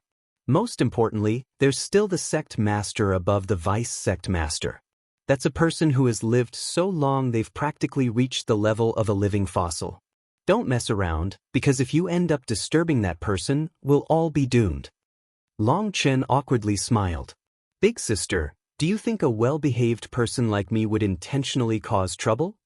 After saying that, he saw Meng Qi and Tang Wan'er looking at him oddly. It could not be more obvious what they were thinking. They didn't believe him. That made Long Chen feel even more awkward. How could these two girls not know how to stick up for him? Xue Wuhan said, "All right, let's focus. Make sure to keep this matter secret. Also, gather up the others. In 2 hours, we'll be heading out to the trial region." In front of the ancestral statue of the Xiantian Dao sect, the 36 supermonasteries people had all lined up. Long Chen and the others from the 36th Supermonastery were all at the very back. Long Chen carefully sized up these people. It was as Shui Wuhan had said, the 36th Supermonastery's numbers truly were the lowest of all the supermonasteries, and pitifully low. Because he was standing at the back, Long Chen was unable to catch a glimpse of Zhao Wuji and the others. Furthermore, it wasn't suitable to use his spiritual strength to nose around here. That was especially true since there were women here too. This kind of spiritual probing was no different than peeping at them. He would definitely be cursed. There were almost 100,000 elite disciples here who had all reached the Xiantian realm. That was truly shocking. The Xiantian Dao sect's 4 families experts had also gathered. They were atop a large stage at the front. There was still an empty spot on that stage, and that was for the vice sect master. He hadn't arrived yet, but the 4 families had already gathered. Long Chen narrowed his eyes. At the front of the 4 families were 4 ancient elders that were currently discussing something. Long Chen was speechless. Considering how old they looked, it was difficult for him to tell who was who. It was unknown just how many centuries these old fellows had lived for. In any case, their wrinkles were more concentrated than the growth rings of oak trees, and their hair was as white as snow. But their gazes were still alive and healthy. The feeling they gave Long Chen was that they were wily old foxes that had taken human form. These 4 were the family heads. Although their cultivation bases had only reached the late sea expansion realm, the reason they had become their family's heads wasn't because of strength, but because of their brilliant methods. That was what had won them the favor of the previous generation's family heads. The leftmost elder was the Chu family's head, Chu Qingfeng. The first supermonastery, in other words, the strongest supermonastery, was amongst the 9 supermonasteries they controlled. The second-rank celestial, Yu Qianshan, also came from the first supermonastery. The next one was an elder with a long mustache and beard. He was the Shui family's head, Shui Yunzong. Although these 4 were all ancient elders, when comparing them, Shui Yunzong was at least slightly better looking than the others. Shui Wuhan sat behind him. Her eyes were closed, clearly displaying her indifference toward the ones around her. She appeared a bit isolated when compared to the others who were constantly discussing something. The strongest supermonastery that the Shui family controlled was the 5th supermonastery, and their number 1 genius, Shui Guanji, hailed from there. Rather than saying that Shui Guanji was someone raised by the 5th supermonastery, it was better to say he was someone personally raised by the Shui family. The reason he was placed in the 5th supermonastery was just a formality. Beside Shui Yunzong was an elder whose face was slightly darker. He was the Wang family's head. The 2nd supermonastery was under the administration of the Wang family, while Zhongwen was their peak expert. As for the final elder, he was bald. His head was even shinier than other bald heads. It almost seemed like he had buffed it with wax. The light reflecting off it could light up all of heaven and earth. It was currently noon, and looking from a distance, it was like there were 2 suns. This bald elder was from the Shui family's sworn enemy, the Zhou family's head, Zhou Tianyi. Although the Shui and Zhou families didn't get along, when the 4 family heads chatted, they actually seemed to be chatting very amicably. Brother Yunzong, congratulations. Your Shui family not only has Shui Guanji, but now even Long Chen has returned. That's a cause for celebration, said Zhou Tianyi with a smile. This is the old ancestor's blessing. He wouldn't allow a genius to fall just like this. Many thanks for your care, Brother Tianyi, responded Shui Yunzong. He knew this old fellow was probing him. As expected, Zhou Tianyi said, myself and the others are very curious, how did Long Chen manage to survive that heavenly punishment? After all, the Corrupt Path's 5 sea expansion experts, 9 celestials, and 80,000 elite disciples were all exterminated by it without a single one of them living. But Long Chen did. It really is puzzling. Let alone Zhou Tianyi, even the other 2 family heads were shocked upon hearing that Long Chen had returned. What had happened in the Chaos region was no secret in the Xiantian Dao sect. Although this matter had been mainly caused by the Pill Tower's Hua family, the Zhou family had been the one to act as a go-between. The photographic jade was proof of that, and that had brought on the fury of the vice sect master. The Zhou family had put in a great deal of trouble to settle this affair. Not only had they scapegoated Zhou Qingyi and her son, but they had also given Shui Wuhan an immense amount of resources as compensation. But once that compensation had been given, once their people had been killed, once they had lost those resources, Long Chen had suddenly come back alive and well. That made Zhou Tianyi feel like he had swallowed crap. He even suspected that they had known all along that Long Chen hadn't died, all to con his Zhou family. Brother Tianyi, you really are amazing. You're even this clear on their numbers and levels. It really makes a person think. Shui Yunsong laughed sinisterly. Think what? Brother Yunsong, don't talk drivel. Zhou Tianyi's expression sank. Shui Yunsong was clearly trying to say that he had colluded with the corrupt path. That charge was something he wouldn't be able to bear and was something that would result in the destruction of the entire family. The reason the matter with setting up Long Chen had drawn the vice sect master's fury was because the corrupt path had ended up participating. If that was the case, then it was completely different from an internal struggle. If they hadn't pushed all the blame onto the Hua family, his Zhou family really wouldn't have been able to bear the consequences. Brother Tianyi, you're too sensitive. My meaning was that I think you must like to gather information. It must be hard on you, laughed Shui Yunsong. But anyone with ears could hear he was intentionally mocking Zhou Tianyi for colluding with the corrupt path to set up Long Chen. Although this matter had been backed by the Hua family, they were unable to escape that stain. Everyone present was a wily old fox. Zhou Tianyi didn't get angry. If he did get angry, that would put him in a disadvantageous position. He had long since gotten used to this kind of verbal sparring. I truly did investigate this matter. After all, this was my Zhou family's mistake. We gave birth to degenerate disciples that were swayed by others into doing something foolish. As the family head, I naturally share some of that blame, so I looked deeply into this matter in order to get justice for Long Chen. Otherwise, how would I face these disciples? Zhou Tianyi sighed with shame. It was regretful that Long Chen wasn't close enough. If he were to hear this, he would probably have to prostrate himself toward him in admiration.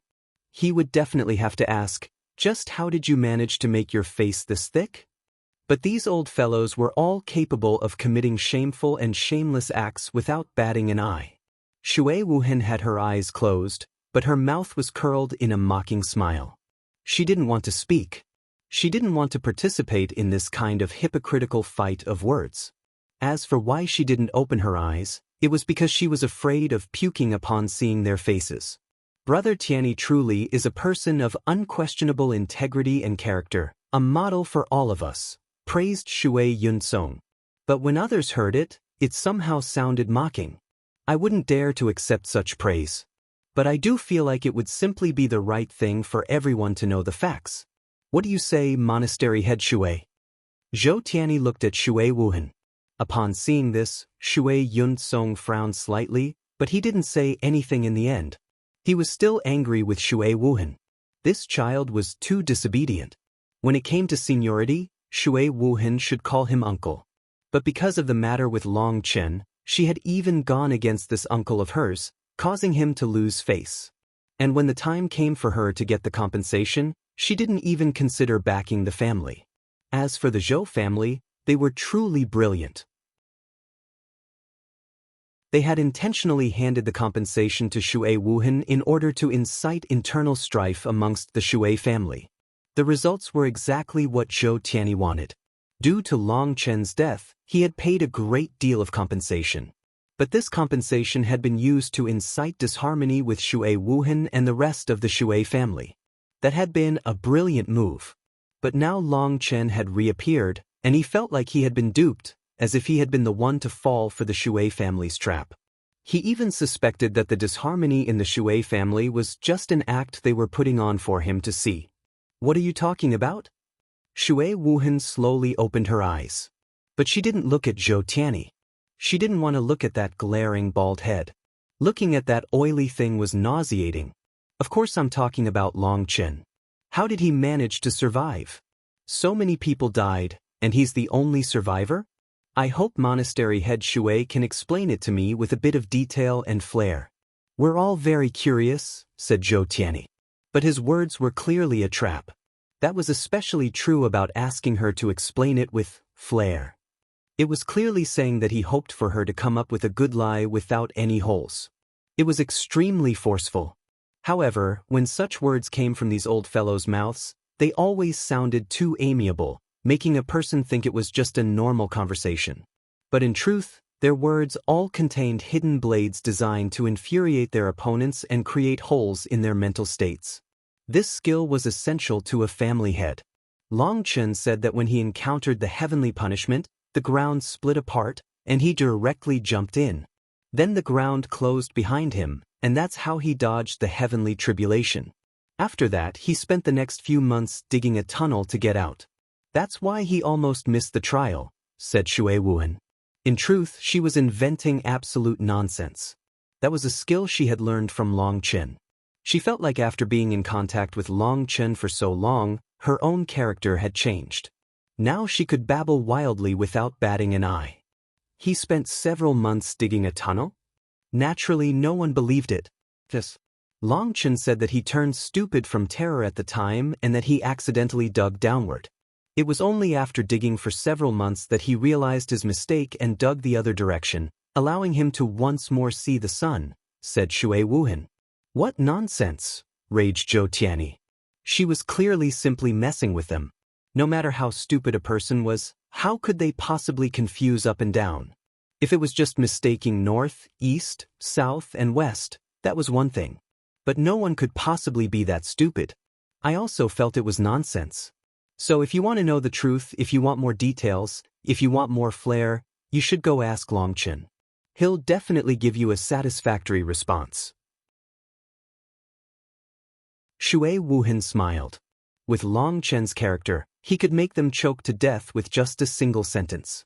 Shui Wuhan was filled with anticipation. With Long Chen's ability to infuriate others, would he anger these fellows to their deaths when they encountered each other? She even had an urge to call Long Chen over and ask him about this matter right now. Just at this moment, a figure appeared in the sky, and everyone's mouths immediately shut. They hastily stood and bowed. Greetings, Vice Sect Master. Zhou Tianyi. Zhou is just a surname, and Tianyi means heaven's will. Shui Yun Song. Shui equals water, Yun equals cloud, Song equals smart. Chu Qing Feng. Chu equals song. Qing Feng equals ride the wind, or take advantage of an opportunity. No name is given for the Wang family head. Wang equals king, but this is also an extremely common surname.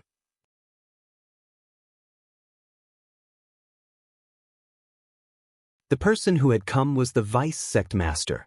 Following his arrival, the somewhat noisy plaza immediately became silent. The Vice Sect Master's gaze roved around everyone. It's time. The Xintian Dao sect's martial trial will soon begin. But before that, let me warn you all. This trial is a huge opportunity for all of you. Cherish it properly. Long Chen's heart shook. Shui Wuhan had also emphasized that this was an opportunity, the greatest benefit the Xintian Dao sect bestowed on its disciples. But she hadn't directly said what it was. The Vice Sect Master slowly formed a hand seal, and space began to tremble intensely. Long Chen saw the hundreds of huge stone pillars around the plaza light up with runes. The scene around him instantly changed. This is a formation? Long Chen was shocked. The entire plaza had actually been an enormous transportation formation. The sky became dusky, and the blazing sun had completely disappeared. They appeared on the edge of a huge basin. This basin had a diameter of tens of thousands of miles. The land was a shiny rock that looked as if it had been meticulously polished. It actually looked like a huge wok. What was this for? Were they supposed to cook some kind of giant stir-fry here? This is the first part of the trial, the Xintian Sea, announced the Vice Sect Master from midair. Sea.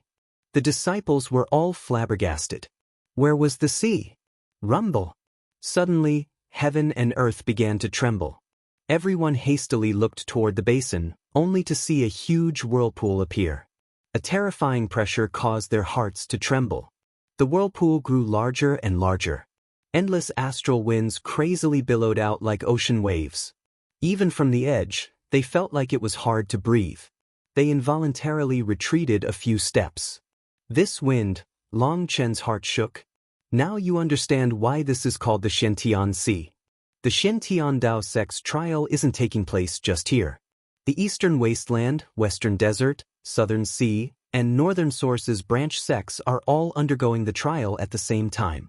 The time between martial gatherings differs each time. It is decided by the head sect in the Central Plains. Sometimes it will only happen once every 10 years, sometimes it will happen once every 50 years. The fact that you coincided with it this time is your luck. This trial is only open to Xiantian disciples. As for what the benefits are according to the rules, you'll have to experience and test it out for yourselves. This isn't because we don't want to tell you, but because this trial is too miraculous. Each person will obtain different things, and for us to try to guide you based on other people's standards would only harm you. So in this trial, you'll have to grope around yourselves. As for what benefits you can obtain, it'll be up to your luck. The whirlpool at the basin grew larger as the Vice Sect Master spoke. The wind was like a tide. It truly appeared like a vast sea. Long Chen, this tide contains endless wind energy. It's a priceless treasure to me. Tang Wanner pulled on Long Chen's hand excitedly. This tide contains the will of the sword Dao. I can sense a majestic sword intent within it that is of great assistance to me, said Yu Zifeng. The others were also extremely excited. They could all sense things for themselves. But Long Chen was startled. Why couldn't he sense anything?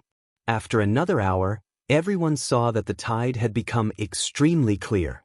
Furthermore, it was now split into different colors. The outer region was white, and then it was blue, red, and then the very core was violet. Gradually, the wind transformed into sea waves. However, this sea wasn't made of water, but wind. Everyone finally understood how the glossy ground had come about. Alright, the Xiantian Sea has formed. You can choose for yourselves what region of the sea you want to stay in, announced the Vice Sect Master. Following his words, several people immediately went in to take a path. But they had only just entered when they were blown back by the wild winds. Those who were stronger merely vomited a mouthful of blood, while those that were weaker directly fainted. With their intelligence, it really is amazing they're still alive, sighed Long Chen. Long Chen really wondered how these people had managed to reach this level of cultivation. One of those people had actually put on a dashing posture of diving into water, as if these waves were ordinary waves. As a result, just by trying to enter the edge of the whirlpool, he almost directly blew apart. People sympathized, but they were also speechless. As for the Vice Sect Master and the other experts, they simply watched without the slightest emotion. Most likely, they had held this trial so many times that they had long since grown indifferent to this situation. Following a few dozen unlucky fellows who paid a miserable price, the others became smarter and entered the waves carefully. As soon as they entered, quite a few people's expressions changed. These waves contained a powerful pressure that was exerting a constant force on their bodies, making it feel like the waves were trying to tear them apart. Just carefully entering little by little took everything they had. They couldn't help feeling admiration for those brave warriors who had tested it just now for them. The people who managed to enter all had expressions of delight. It was obvious they had to be obtaining great benefits right now.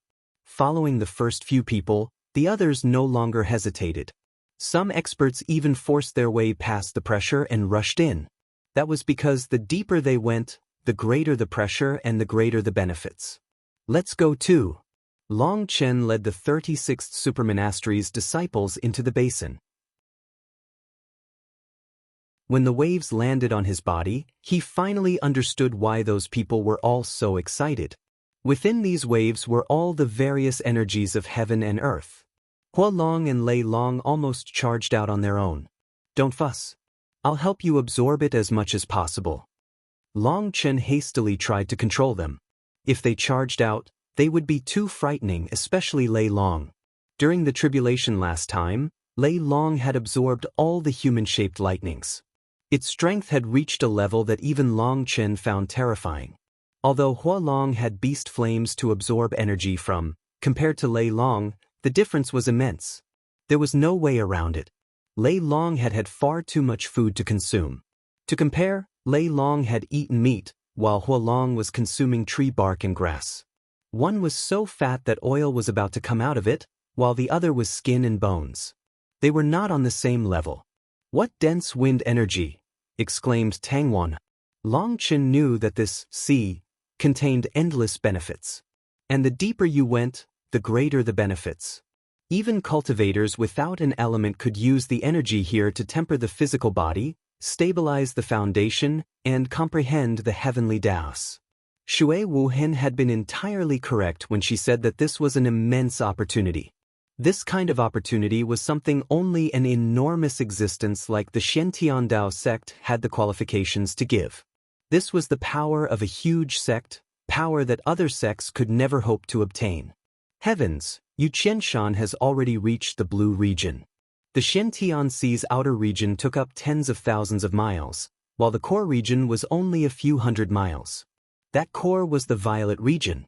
Outside the core region was a red region. This region was 3,000 miles wide. Then there was the blue region, which was 10,000 miles wide. The rest was the white region. This was the largest region, and it was because it was all white that it looked more like coastal waters. This was the weakest region. However, for these people, going through this white region would require pausing every now and then in order to adjust to the new pressure. Only then could they continue. Long Chen raised his head to see a back with a sword on it in the distance. That figure had just charged into the blue region. How fast? His movement technique seems extremely powerful, and Long Chen's heart suddenly shook. That figure was like a shadow as it advanced, completely ignoring this terrifying pressure. It was like he himself was a sword cutting through the resistance. What a powerful sword intent! It has already condensed into a solid state, praised Yu Zifeng as he looked at that figure. There's no need to be envious. He's not your target. Long Chen patted Yu Zifeng on the shoulder. Yu Zifeng nodded. He understood what Long Chen meant. Since he followed Long Chen, then any powerful opponents were only there for him to surpass. While he had been shaken by Yu Qianshan's power just now, he immediately returned to his calm and confident state. Zhao Wuji has also gotten through. Shui Guanji as well. Oh, Zhong Wuyan refuses to fall behind. They truly are worthy of being the four heavenly geniuses. Some disciples couldn't help praising them, as they were filled with worship. The ordinary disciples hadn't even advanced 3,000 miles into the white region, but the heavenly geniuses had already charged into the blue region. That was a show of their power. Long Chen, how about you go as well? I can lead the others, said Tangwan. She knew that if Long Chen were to charge forward as well, he definitely wouldn't be any lacking compared to them. It was just that he was looking after the others. What's the point of competing with a bunch of children? Let's just slowly continue forward. I've long since surpassed the age of wanting to show off like that. Long Chen shook his head. If you put it like that, you'll seem just like those old fossils up there, laughed Tangwan. Foolish girl, they can hear everything that's happening here. Don't you see the formation around them? That's to observe us, warned Long Chen. There was no way that anything happening here could escape their eyes. But it was already too late. Long Chen saw that the family head's expressions grew ugly. The vice sect master's expression became a bit odd as well, while Shui Wuhen had an expression between laughter and tears. Tang Wanner stuck out her tongue and nervously asked, "What should I do?" It's fine. Saying that I'm like those old fossils is praising them. They should feel happy about it, not offended. I'm sure big figures like them are very magnanimous, or they would have wasted all their years. Let's keep going. Long Chen didn't particularly care. In any case, the vice sect master at least appeared slightly younger than the family heads. It was fine as long as they didn't offend him.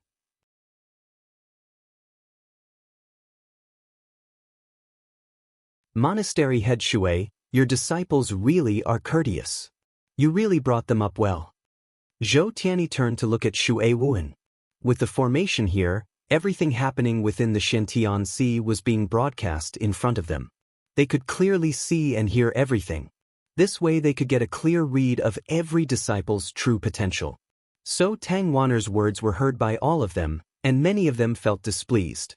Most of these people were extremely old. But most of them didn't say anything. When it came to being old, the four at the front took the prize. Even the vice sect master only appeared to be in his 50s or 60s. In truth, they could sacrifice some of their longevity to make themselves appear more youthful. But none of them were willing. As for the vice sect master, he could make himself appear younger just by circulating his energy. But he didn't do so because then it would make him seem like he had no experience, as if he was just a junior. The vice sect master was a foundation forging expert. He made it so he appeared to be in his 50s. If it weren't for his white hair, others might even think he was only in his 40s. So although they were all old, they hadn't reached the level of being fossils. The only ones that could receive that resounding title were the four family heads. Only they had those qualifications. That was why it was the four family heads that were offended. Shui Yun-sung couldn't say anything since this disciple was technically on his side, while the Wang and Chu family heads didn't say anything, as quibbling with a junior was a loss of status. However, Zhou Tianyi wouldn't give up any chance to target the Shui family, so he immediately made it difficult on them, saying that Long Chen had no upbringing, which insinuated the Shui family hadn't raised him properly. Shui Yun-sung was caught in a difficult position. Although he was dissatisfied with Shui Wuhan, this wasn't targeting her, but the entire Shui family.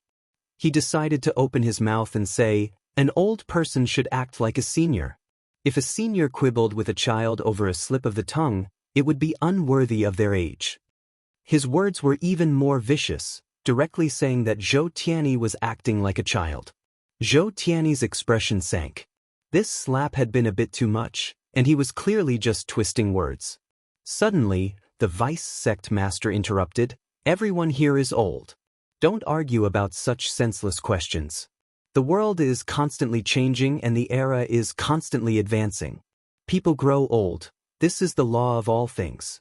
The cycle of the heavenly Taos is something no one can resist. This world will always be the world of the young.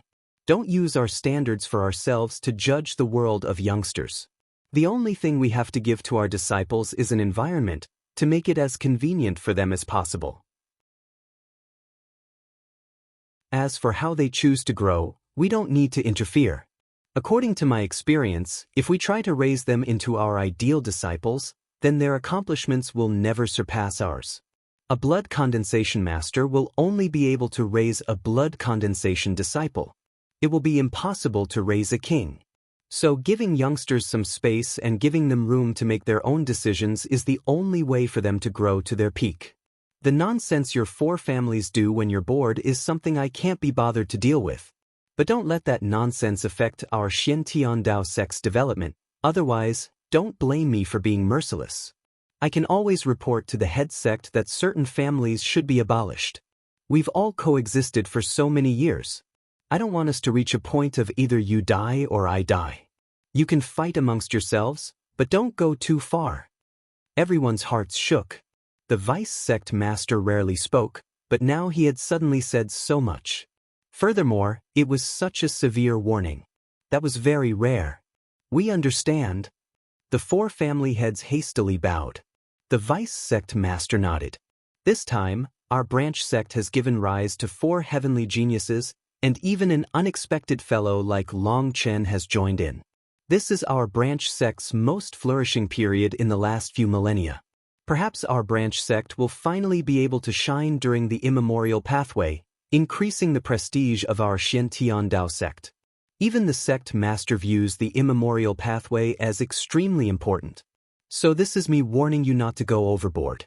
It would be best for us not to stick our hands in a struggle between children.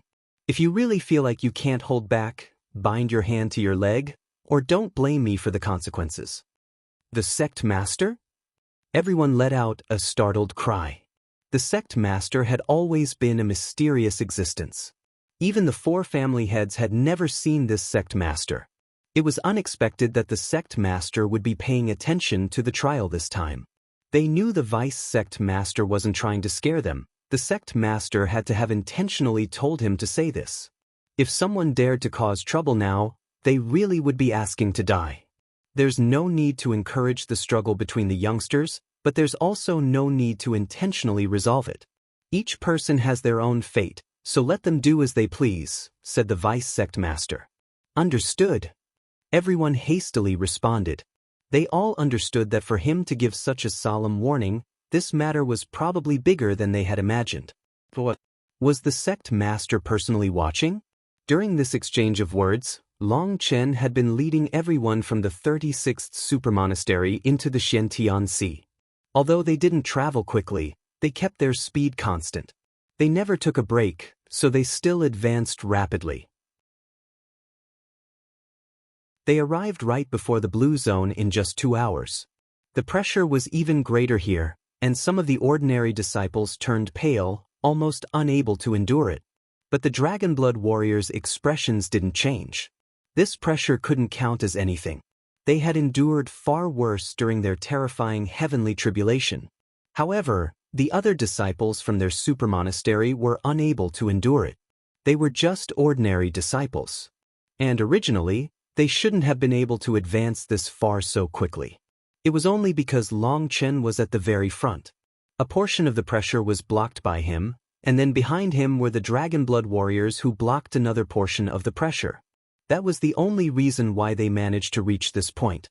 Currently, the ordinary Xiantian disciples were still near the edge of the Xiantian Sea and slowly advancing. That was because each supermonastery's expert had long since rushed off, using their greatest speed to reach their limit. Who would waste their time helping others? The only supermonastery that was advancing as a group was the 36th supermonastery. That flabbergasted quite a few people, but it also made them feel admiration for Long Chen. News that Long Chen and Zhao Wuji had exchanged blows without either side taking the advantage had already spread. Everyone in the Xiantian Dao sect knew Long Chen's name now. Many people thought that even if he wasn't on the same level as the 4 heavenly geniuses, he should at least have some ability to fight them. That was already very amazing. Most importantly, Long Chen was not even a celestial. Now seeing Long Chen actually looking after others while the other supermonasteries' experts rushed off on their own, it was deeply moving. At the same time, many people felt envious of the 36th supermonastery's disciples. Senior apprentice brother Long Chen, we can't endure it any longer. You should continue onwards with the others. Don't bother with us, said one of the ordinary disciples. Long Chen looked back at that person. Don't be so pessimistic. This is not your limit. If you want to become an expert, you have to force yourself to your breaking point. The benefits here surpass your imagination, and if you miss this opportunity, you'll never get it again. You're all people who have drunk and eaten at the same table as me, so don't embarrass me. Keep quiet and follow closely. These people were extremely moved. Long Chen didn't have much of a relationship with them, but to look after them, he had actually given up his chance to compete with the heavenly geniuses. Long Chen was the first to enter the blue zone. As soon as he entered, he felt the tide's strength multiply by 10 times. Following him, the other Dragonblood warriors also entered. Their bodies trembled, but they quickly adapted. That startled the 4 families' experts. Currently, the only ones that had managed to enter the blue zone were celestials. There had yet to be ordinary disciples who had entered. Even celestials would feel quite a bit of pressure. But the Dragonblood warriors adapted so quickly. Monastery head Shui, you've really hidden your blade well. The vice sect master suddenly turned to look at Shui Wuhan. His slight shock became disbelief. Vice sect master overpraises me. Shui Wuhan smiled. From Shui Wuhan's smile, the vice sect master seemed to understand something. He nodded and continued watching. The others were confused by this. What was the meaning behind this strange exchange? But the vice sect master didn't say more, and Shui Wuhan didn't even look at them. They could only mull over this question inside. The 36th supermonastery's ordinary disciples immediately vomited blood upon entering the blue zone. They felt like their bodies were being torn apart. Don't be afraid. Once you endure this first wave, you'll be able to cultivate here. Long Chen paused and had the Dragonblood warriors spread out in order to help these people block the pressure. This pressure was coming from the center of the sea, so they were able to block quite a bit of it. An incense stick's worth of time later, These people finally managed to endure it on their own. The hardest part about entering the blue zone was enduring the first wave. As soon as you entered, the power multiplied, and if you weren't able to bear it, you would be sent flying. If you were careless, then you would follow the tide all the way to the shore and have to start all over. Although these people were now pale and somewhat tottering, they were able to keep themselves stable in this place. They wouldn't be blown back. This place is your current limit. Cultivate here. Brothers, let's keep going. Long Chen waved his hand to the Dragonblood warriors and rushed forward.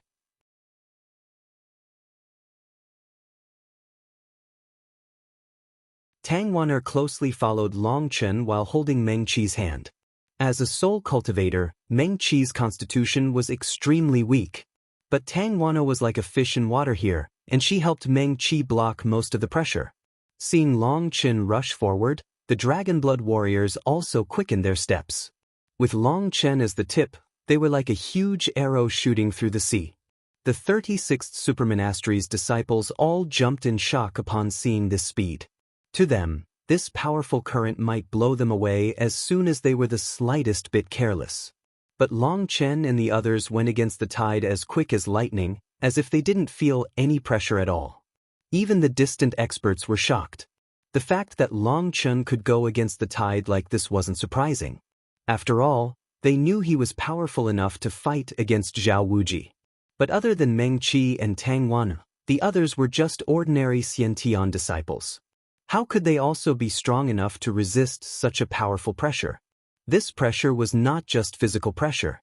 It was a comprehensive pressure composed of multiple facets. It included a pressure to their wills and also a kind of law. That was why they were so shocked. It seems monastery head Shui truly spared no effort to nurture her disciples. "You've created such a powerful group," said Zhou Tianyi. He was irritated. His Zhou family had paid such a huge amount of resources to her. Now seeing the Dragonblood warriors' display, he immediately connected it to that compensation he had paid. Shui Wuhan smiled indifferently. "It's all thanks to family head Zhou. If it weren't for your selfless support, they probably wouldn't be able to advance so quickly." She sneered inside. How did this old fox become so stupid now? Hadn't he just stuck out his face to be slapped? That's fine. Any supermonastery's disciple should get resources. It's just that I've heard that these people have called themselves the Dragonblood Legion and only listen to Long Chen. After enjoying everything the Xiantian Dao sect has given them, they actually want to form a private group and separate from the sect?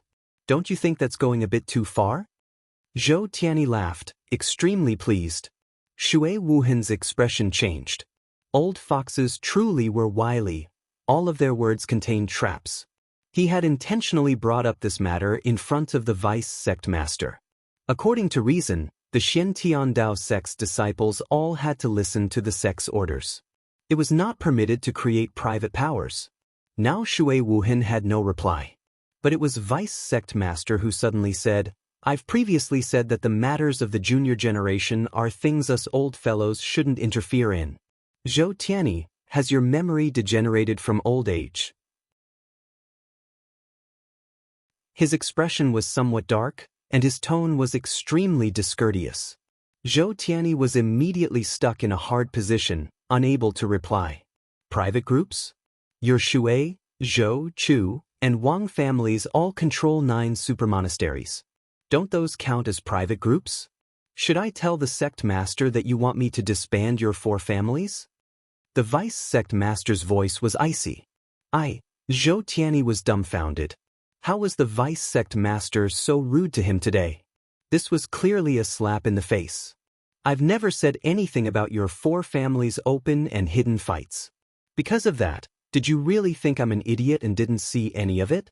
Struggle is an important aspect of a sect's development. Of course, it's impossible to guarantee that all struggles will have a positive effect. So as long as your little fights didn't affect the Xiantian Dao sect's development, no one was bored enough to say anything to you. But Zhou Tianyi, I'm sure you're the most aware of what you've done. Although that matter has passed, it doesn't mean it didn't happen. If you dare to try something like that again, I guarantee I will be the first to bring my blade down on your Zhou family, understood? The Vice Sect Master's final words caused Zhou Tianyi to tremble. He and the other family heads were shocked. They had always thought that their fights had remained hidden from the higher-ups. However, it wasn't that they didn't know. In fact, they were probably even clearer about what was going on than them. The truth was that they simply couldn't be bothered with them.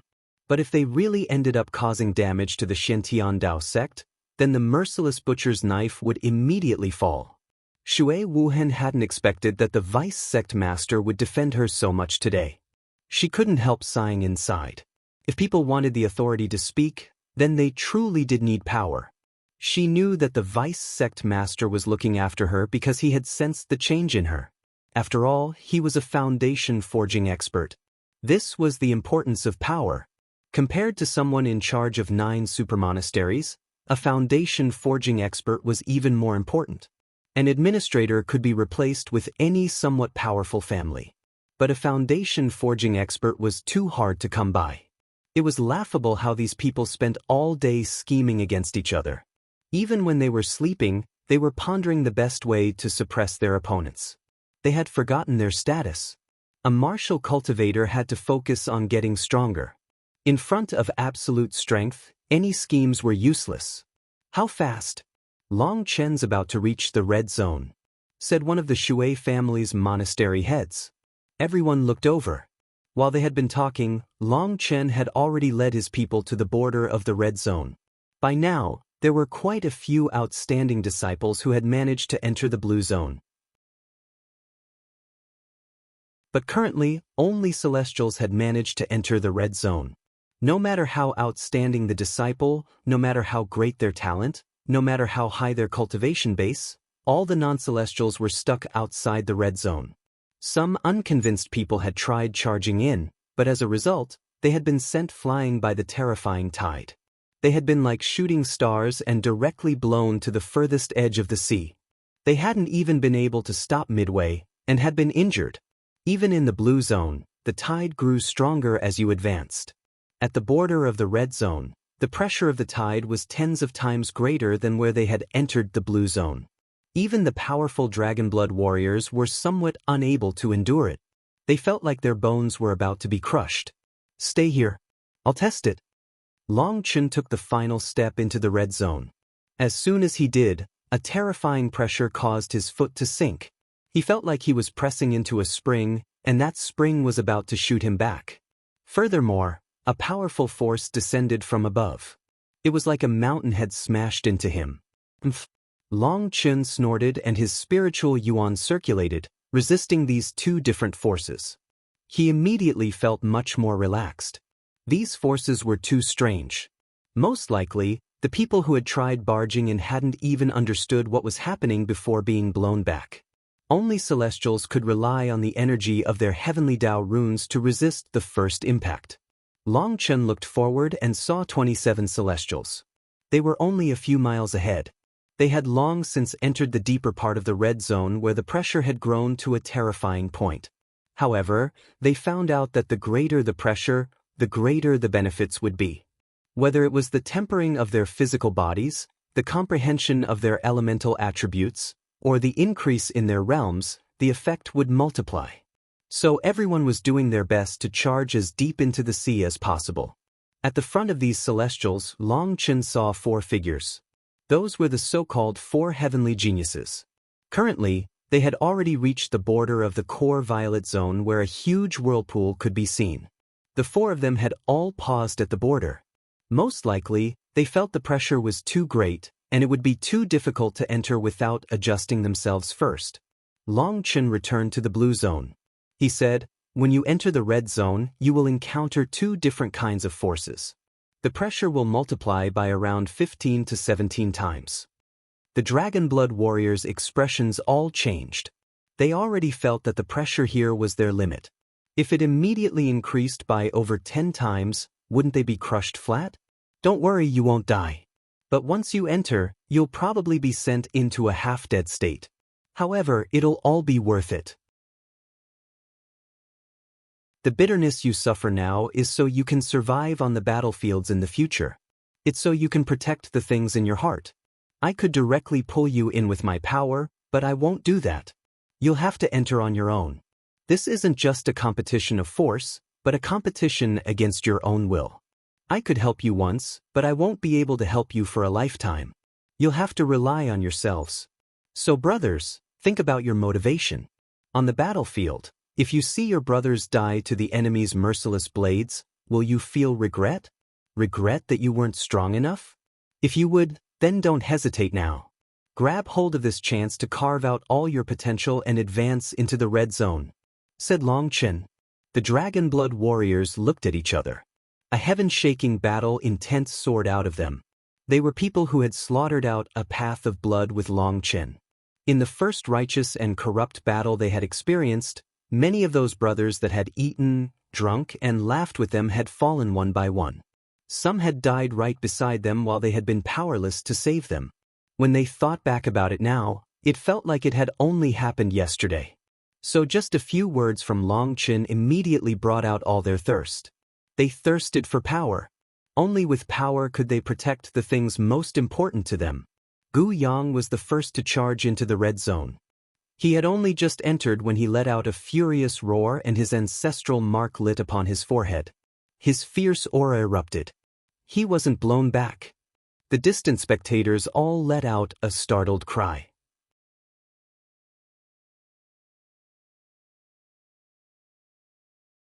When Gu Yang entered the red zone, his entire body shuddered as if he were on the verge of collapse.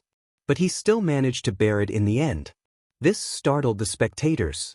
Previously, quite a few experts had tried charging into the red zone. But anyone who was not a celestial had been blown back, and many had even suffered heavy injuries. It had to be known that those who had dared to attempt entering the red zone were amongst the strongest Xiantian disciples here. Although they might not compare to celestials, they were outstanding elites. Even they had failed, which had caused many people to give up. They all formed an assumption that only celestials could enter the red zone. But Gu Yang had used his actions to prove them wrong. Following Gu Yang, Yu Zifeng also entered. His aura seemed like an unsheathed sword that stabbed into the tide. He actually seemed even more relaxed than Gu Yang. A sword cultivator? Not bad. The Vice Sect Master nodded with praise. He saw that Yu Zifeng had reached a profound comprehension of the Sword Dao. Following the two of them, Li Qi also entered. But he had only just entered when he coughed up blood. The two different forces were extremely difficult to deal with. One pushed you back while the other pushed you down. He felt like his body was being twisted, and he suffered an injury. But although he appeared extremely miserable after tottering several times, he still managed to endure it. He wasn't forced out. The last one was Song Mingyuan. Song Mingyuan's cultivation base was around the same as Li Qi. He also coughed up blood, and he just narrowly managed to endure it.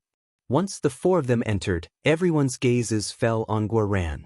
Guoran immediately felt a chill. His physical body wasn't strong.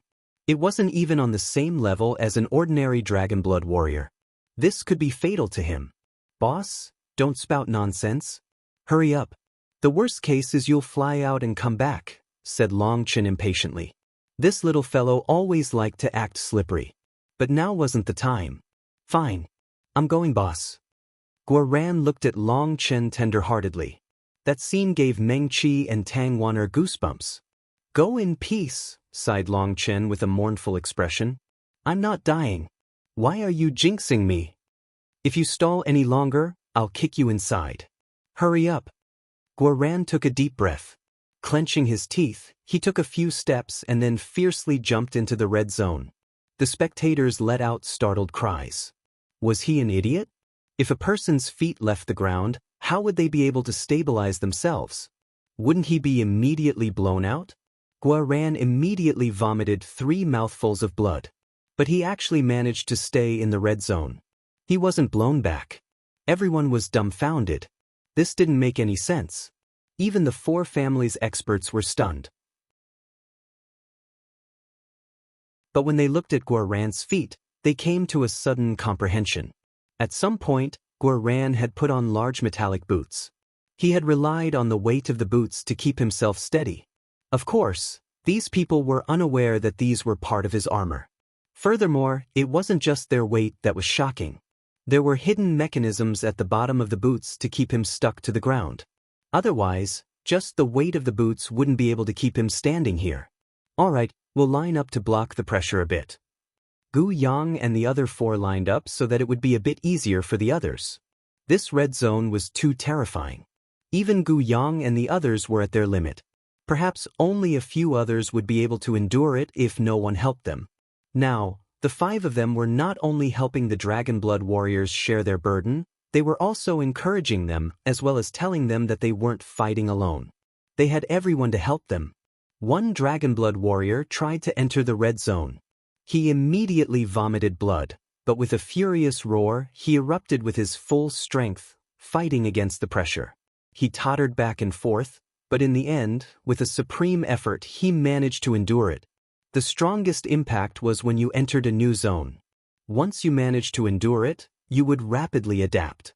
Seeing him succeed, the others were filled with confidence, and they tried it. But not every person succeeded, some were blown back.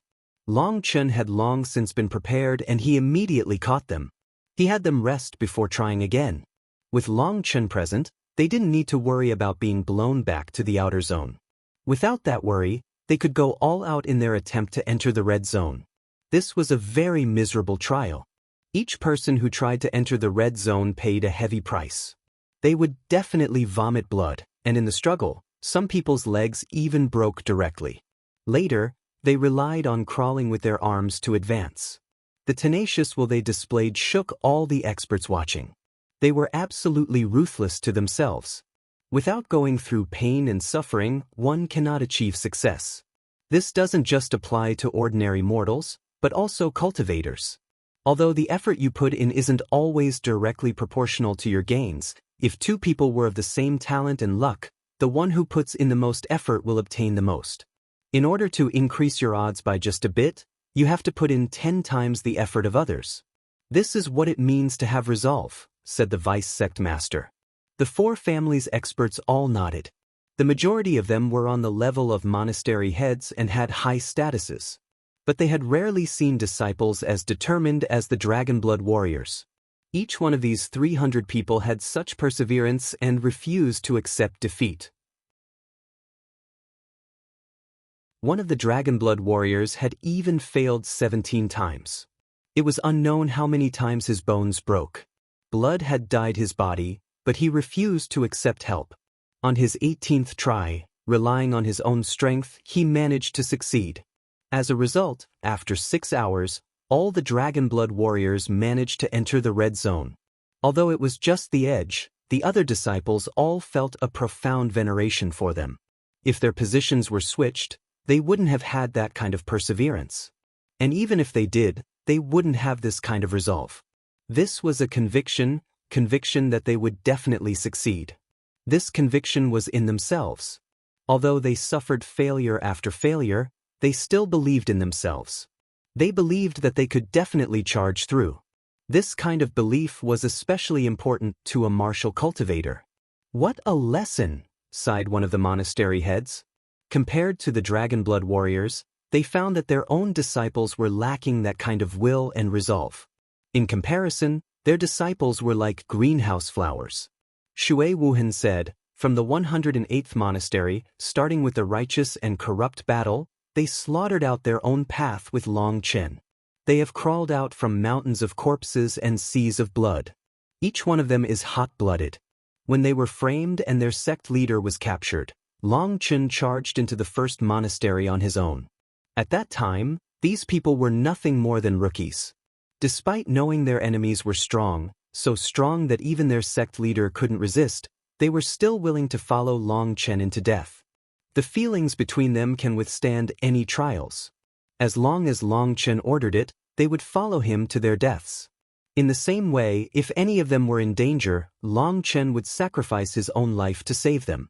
Although they are young, they understand the true meaning of cultivation. Hearing Shui Wuhan's words, everyone was deeply moved. They recalled how their blood used to burn with passion when they were young. But at some unknown point, that hot blood and their fearlessness had faded. All day, all they did was scheme against each other. They were lost in thought. Only Zhou Tiany's expression was ugly. To him, Shui Wuhan's words were antagonistic, because the matter from back then had been related to his Zhou family. It was a result of the battle between the Zhou and Shui families. But her words made it seem like all the fault lay with the Zhou family when it had clearly been a competition between the two. How could she set up the Zhou family as the villain? But he couldn't say anything. After all, she hadn't directly accused his Zhou family. So he couldn't explain, because then the vice sect master's impression of the Zhou family would worsen further. Zhou Wuji has entered the core zone, exclaimed a monastery head suddenly. Everyone hastily turned to see Zhou Wuji surrounded by runes. He had charged into the violet storm zone. When he entered, he crouched slightly, his legs trembling. It was obvious he was enduring a terrifying pressure right now. That child Wuji truly has grown up.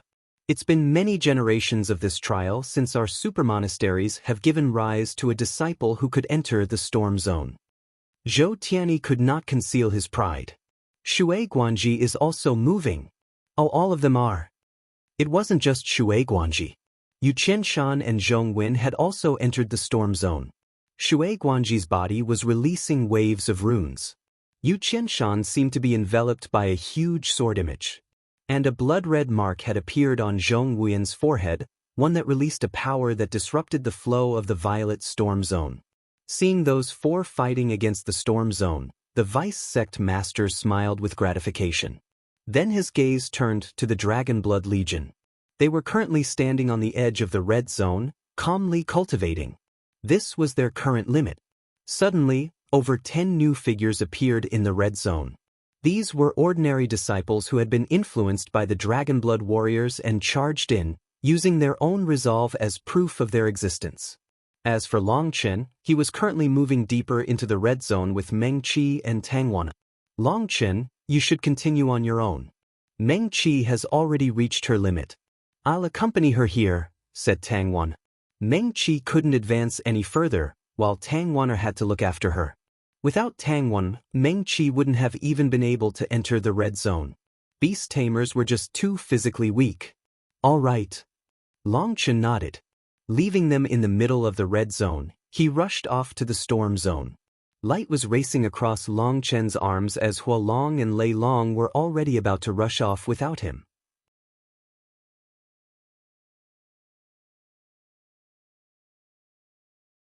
Everyone's attention was drawn to Long Chen. That was especially true of the Celestials who were also in the red zone. It doesn't seem like he finds it difficult at all. Is he really planning on entering the storm zone? Up to now, only the 4 heavenly geniuses had entered the storm zone. But it seemed Long Chen really was planning on joining them. Long Chen quickly bypassed Celestial after Celestial. Seeing him walk past them, they were shocked. What kind of monster was he? Does he really have the same level of strength as the 4 heavenly geniuses? This was the question on everyone's mind. Those 4 were unrivaled second-rank Celestials, while Long Chen wasn't even a Celestial. In truth, Long Chen also felt a great deal of pressure. When he got close to the storm zone, he was forced to slow down because the pressure here was too great. He was less than a mile from the storm zone. But this mile was too terrifying. The pressure would double every 30 meters. Even Long Chen felt like his blood was churning within him. But he also felt the tide constantly strengthening his physical body. However, this strengthening was too slow.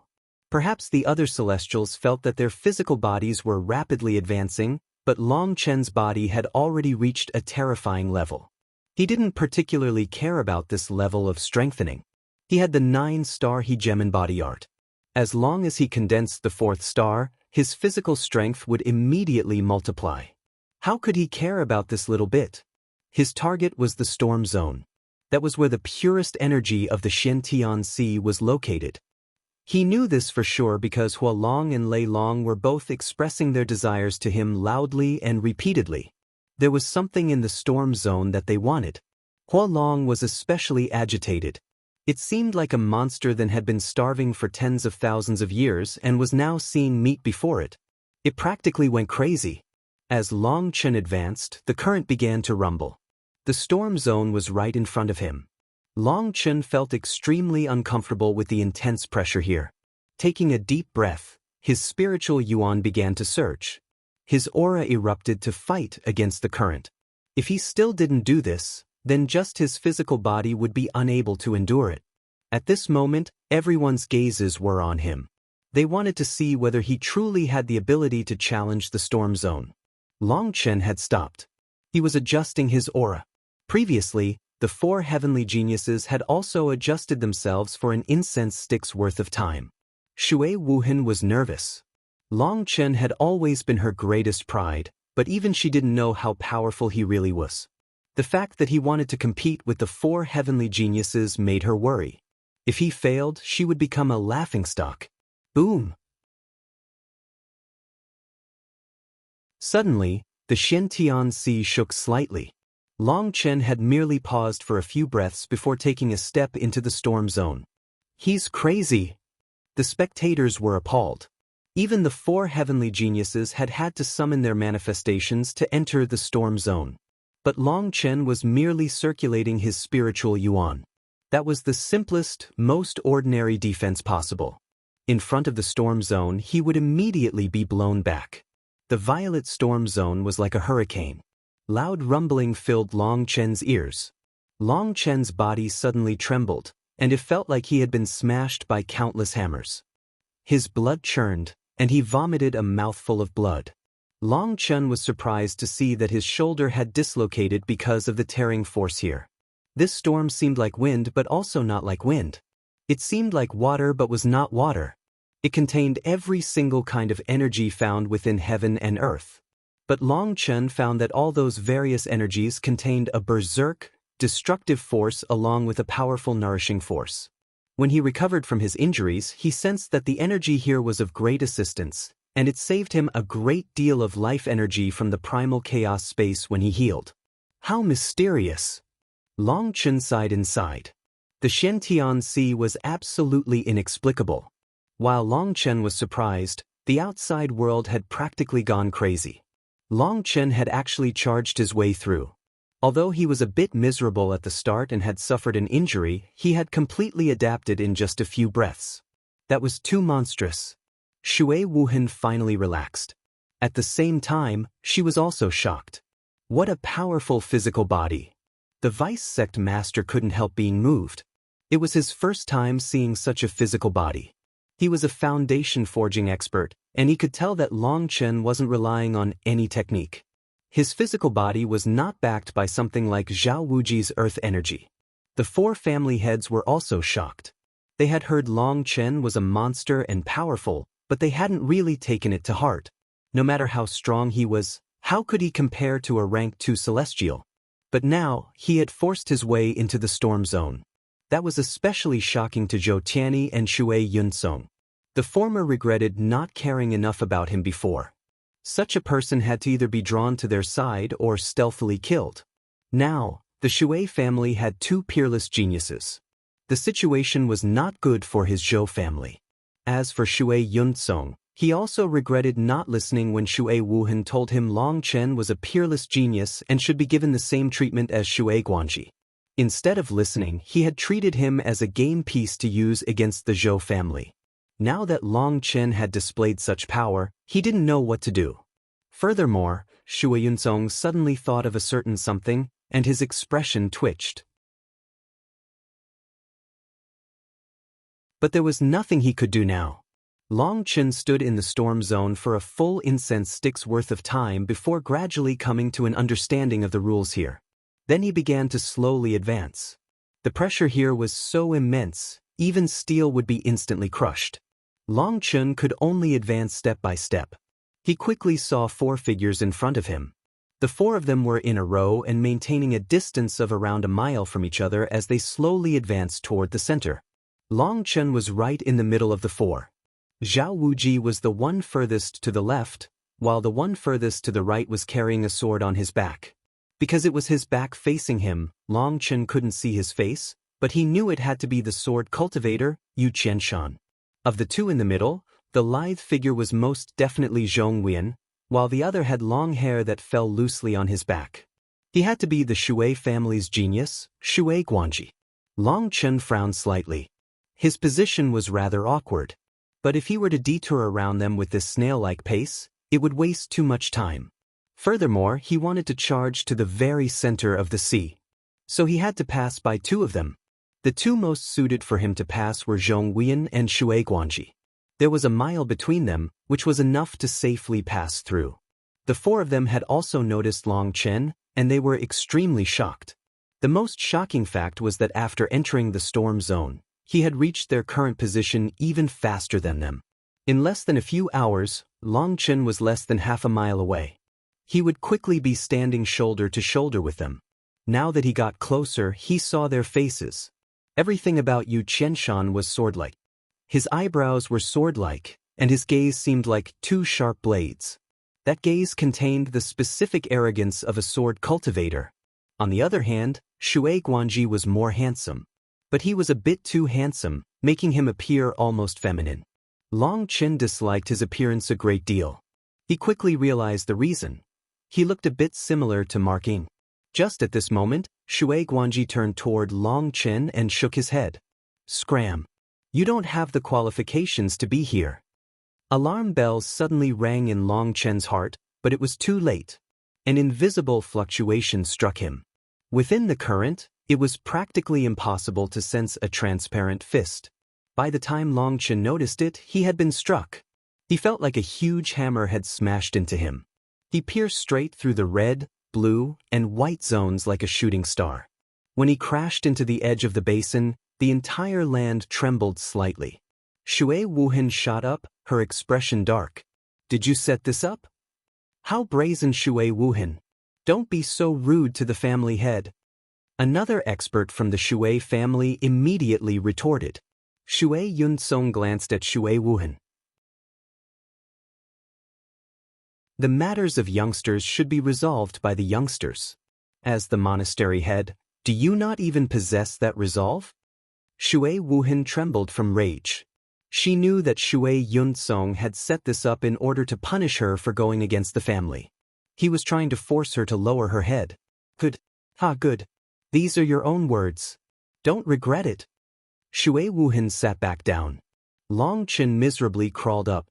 He wiped away the blood from his mouth, and a smile appeared on his face. That smile was chilling to the bone.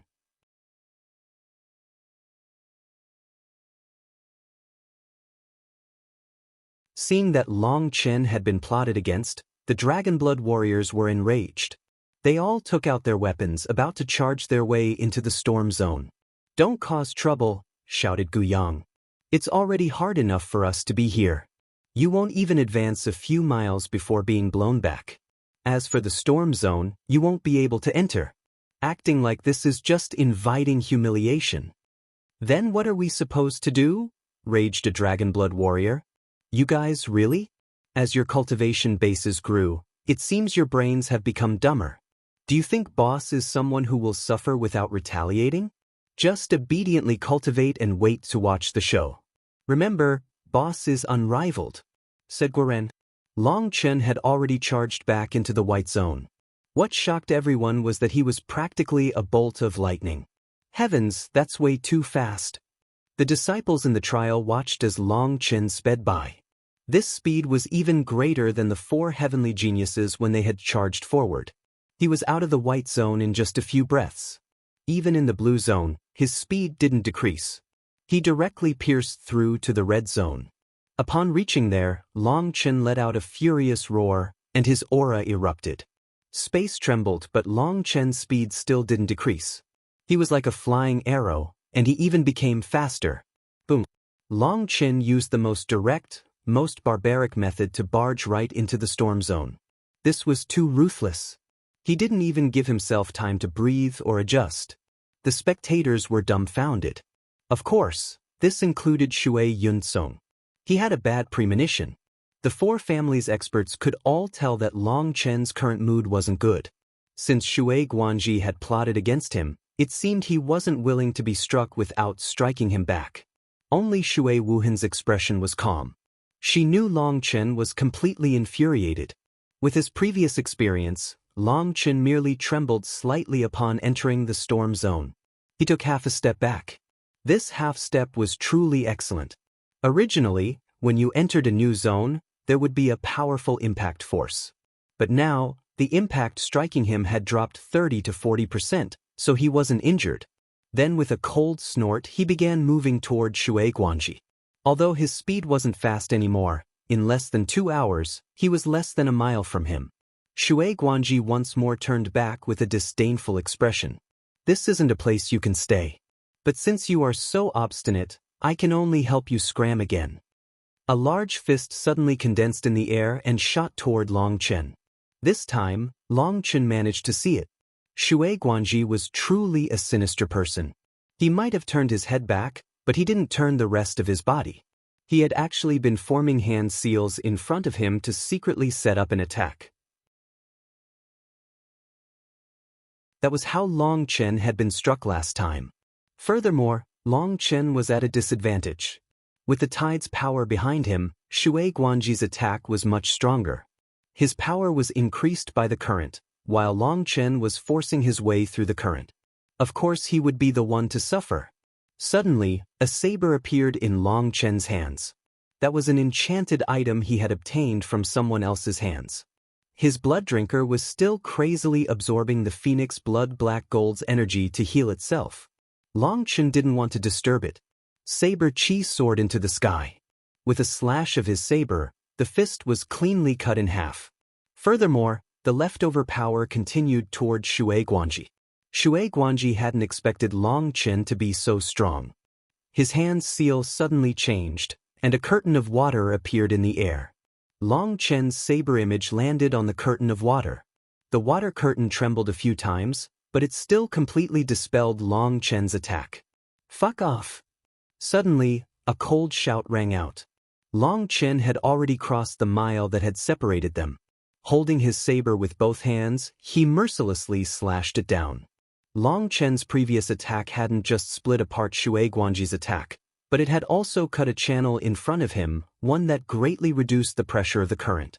He had taken advantage of that to charge right up to Shui Guanji. This time, his attack was even stronger.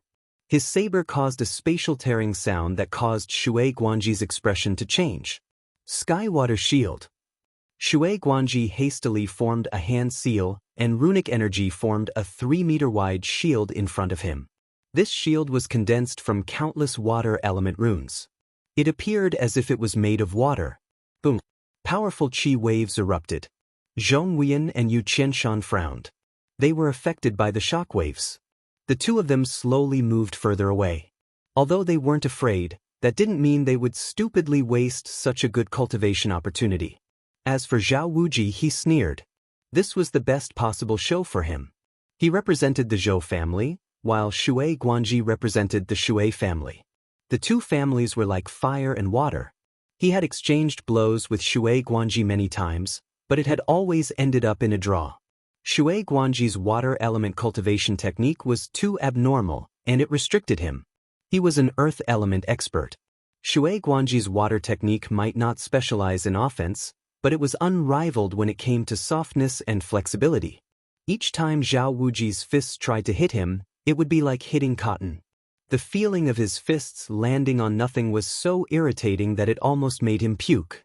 Shui Guanji rarely fought head-on with others. He used his endless water magical arts to exhaust his opponents to death. So Zhao Wuji hated fighting him the most. Long Chen's saber landed on Shui Guanji's water shield. He found that this water shield was constantly rippling. Each time it rippled, it erased part of his power. It was extremely strange. The two of them were deadlocked for a moment.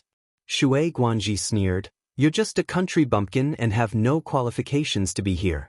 You should leave while you still can. Stay in the red zone." Shui Guanji had long since heard of Long Chen, but he had never taken him seriously. He considered him nothing more than a slightly strong bumpkin who had come from the mountains. He and the other Rank 2 Celestials had all been found to have an innate Dao mark by the time they were 5 years old. They were innate Rank 2 Celestials. There were two kinds of Rank 2 Celestials.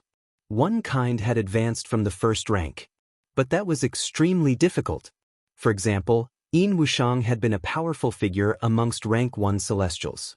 If he could have perfectly merged his true body with his clone, then he would have had at least a 30% chance of becoming a rank 2 celestial. Not all celestials would have a chance of advancing. It would depend on their heavenly Tao runes as well as their talent. The most important thing was that it required an ocean's worth of resources. Amongst 100 rank 1 celestials, less than one might advance to the second rank. Most rank 2 celestials were innate. They simply had to awaken their heavenly Tao runes. That was what made Shui Guanji, Zhao Wuji, Zhong Wuyan, and Yu Qianshan supreme existences in the Xiantian Dao sect. Their arrogance was natural. They didn't place any rank 1 celestials in their eyes, let alone Long Chen, who wasn't even a celestial. Long Chen really has struck an iron board. Shui Guanji has never been defeated by someone in the same realm. His water magical arts are something even late sea expansion experts are helpless against, sneered one of the Shui family's experts. A rank 2 celestial's heavenly Tao runes could help them activate magical arts. Through training, they would be able to unleash incredible power. Rank 2 celestials could truly dominate the sea expansion realm.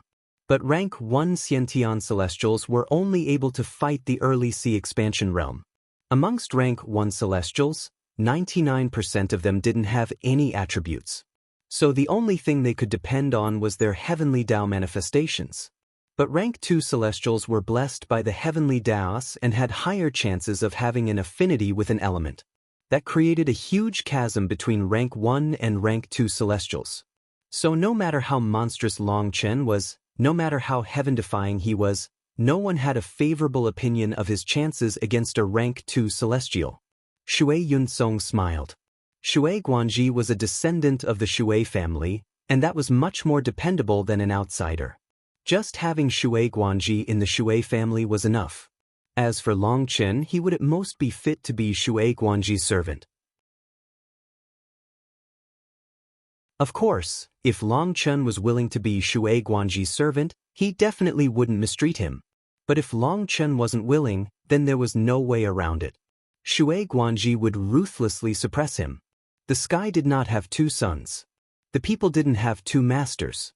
A family couldn't contain 2 pinnacle figures. One had to suppress the other. Shui Yunsong glanced at Shui Wuhan. But seeing her cold smile made him furious.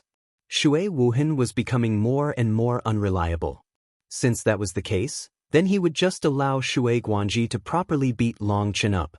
As for Zhou Tianyi, his expression was calm, but he was laughing with delight inside. He had never expected that he wouldn't even need Zhao Wuji to do anything. The Shui family's own people were helping him out. Zhou Tianyi hated Long Chen to the core. He hated him so much that he wished Long Chen would die in the trial. It was because of him that his Zhou family had lost so miserably. The vice sect master frowned slightly. He was unable to understand what Long Chen was doing. He was clearly exceedingly powerful, but he still refused to release that power. Were all the youngsters these days so low-key? In front of me, you are just an ant. You are helpless against me.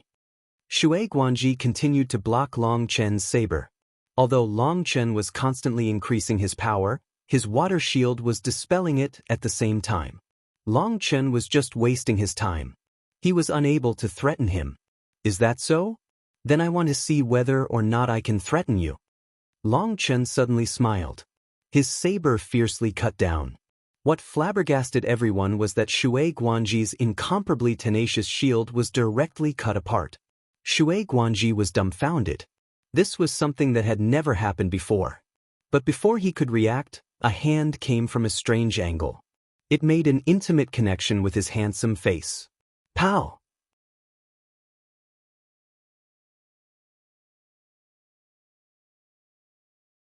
When Long Chen's hand slapped against Shui Guanji's face, it was like it also slapped against everyone's hearts. Time seemed to come to a stop. The Dragonblood warriors, the 36th Supermonastery's disciples, the Xiantian Dao sect's people, Zhao Wuji, Zhong Wuyan, Yu Qianshan, and the 4 families were all stunned. Pow! Shui Guanji was like a shooting star. When Long Chen's strength was added to the power of the current, he immediately pierced through the Xiantian Sea and slammed into the basin. People didn't know if it was a coincidence or not, But Shui Guanji slammed into the exact same place as Long Chen. However, Shui Guanji appeared even more miserable, and he slammed a huge hole into the rock that had been compressed by countless years of these waves. Shui Guanji coughed up a mouthful of blood and crawled up from the ground. People saw an extremely clear handprint on his face. Although Shui Guanji quickly circulated his spiritual yuan and that mark faded, that image was forever imprinted in their hearts. A Grand Rank 2 Celestial had actually been slapped in the face. They then turned to look back into the storm zone.